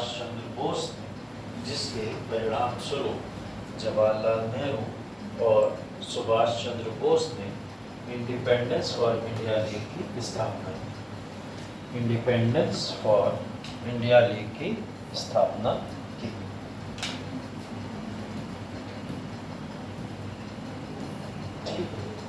अब जिन्ना के 14 सूत्री फॉर्मूला, ठीक है, जिन्ना के 14 सूत्री फॉर्मूला से बात है। देखो नेहरू कमेटी रिपोर्ट या फिर कोई भी प्रावधान लगातार जो भी भारत में आ रहे थे वो जिन्ना के कहीं ना कहीं मन की बातों को स्वीकार नहीं करते थे। जिन्ना इस बात से बहुत नाराज थे, है ना, और जिन्ना उस नाराजगी में अपना एक 14 सूत्री फॉर्मूला रखते थे, ठीक है। और वही कहते हुए जिन्ना बोल रहे हैं, देखो क्या लिखा हुआ है, अब खुशी है न कोई दर्द रुलाने वाला, हमने अपना लिया हर रंग जमाने में। तो जिन्ना को बोलने इस बात, मतलब जमाने में हर तरीके के रंग को अपना लेंगे अभी, और वो हर तरीके का रंग आपको सांप्रदायिकता में दिखाई देगा। और क्योंकि इस समय में जिन्ना जो भी बात रखते थे उस बात को अस्वीकार कर दिया जाता था, जिन्ना की किसी बात को भी एक्सेप्ट नहीं किया जा रहा था। इस बात से नाराज होकर मोहम्मद अली जिन्ना ने यहाँ पे 14 सूत्री फॉर्मूले को रखा। देखिए 14 सूत्री फॉर्मूले इतने इंपॉर्टेंट है क्योंकि भारत के आगे आने वाला जो भी समय है और मुस्लिम लीग का इसके अंदर जो भी फिर योगदान दिखाई देता है वो सारा का सारा योगदान इन 14 पॉइंट्स के ऊपर ही है। मतलब मुस्लिम लीग इसके बाद अपनी जो भी डिमांड रखेगी, जो भी वो विशेष अपनी सामने रखती है, वो सारी की सारी विशेष इन 14 सूत्री फॉर्मूले पे ही डिपेंडेंट है। यहाँ से जो मुस्लिम लीग की डिमांड या मांगे उत्पन्न हुई, इन मांगों ने भारत को एक अलग बंटवारा दे दिया था, ठीक है। जैसे मैंने आपको बोला साइमन कमीशन एक पॉइंट लिखोगे आप, अगर भारत के बंटवारे के बारे में कुछ लिखने को आएगा, उसके बाद एक सबसे इंपॉर्टेंट पॉइंट ये लिखोगे जिन्ना का 14 सूत्री फॉर्मूला, क्योंकि ये वही फॉर्मूला है। इस फॉर्मूले ने भारत का पाकिस्तान से अलग एक बंटवारा क्रिएट करवाया, ठीक है। सारी डिमांड यहाँ पे अभी जो भी पढ़ोगे वो सारी की सारी डिमांड जिन्ना ने यहाँ जो भी रखी वो 1947 तक मुस्लिम लीग की डिमांड रही है। मुस्लिम लीग इसके बाद जो भी डिमांड करती चली गई वो सारी इन्हीं 14 सूत्री फॉर्मूलों पे डिपेंड थी, ठीक। तो यहाँ पे जितने भी इन्होंने ये डिमांड्स की थी, अलग अलग तरीके की जो भी डिमांड है, उसकी एक पूरी की पूरी डिटेल्स 14 फॉर्मूले में पढ़नी है हमें, है ना। अब 14 के 14 पॉइंट्स तो याद करने की जरूरत भी नहीं है, सारे 14 हमें याद भी नहीं करने, वो पॉइंट्स हमें जानने हैं जिन पॉइंट्स ने आगे चलकर एक बड़ा परिवर्तन क्रिएट किया। अच्छा ठीक है, छोड़ रहे हो गया टाइम, हमें पता है, ठीक है। नहीं पढ़ाएंगे ये वाला, कल पढ़ा देंगे, ठीक। तो ये 14 सूत्री फॉर्मूला कल पढ़ेंगे, ठीक है। तुम लोग तो मारना तो होना शुरू कर दो, बोतले उतले फेंकना शुरू कर दो थोड़े दिन बाद, है। आज आंसर ले लो सारे लोग। और एक चीज और, हाँ क्वेश्चन तो लिख लो, क्वेश्चन तो लिख लो आज।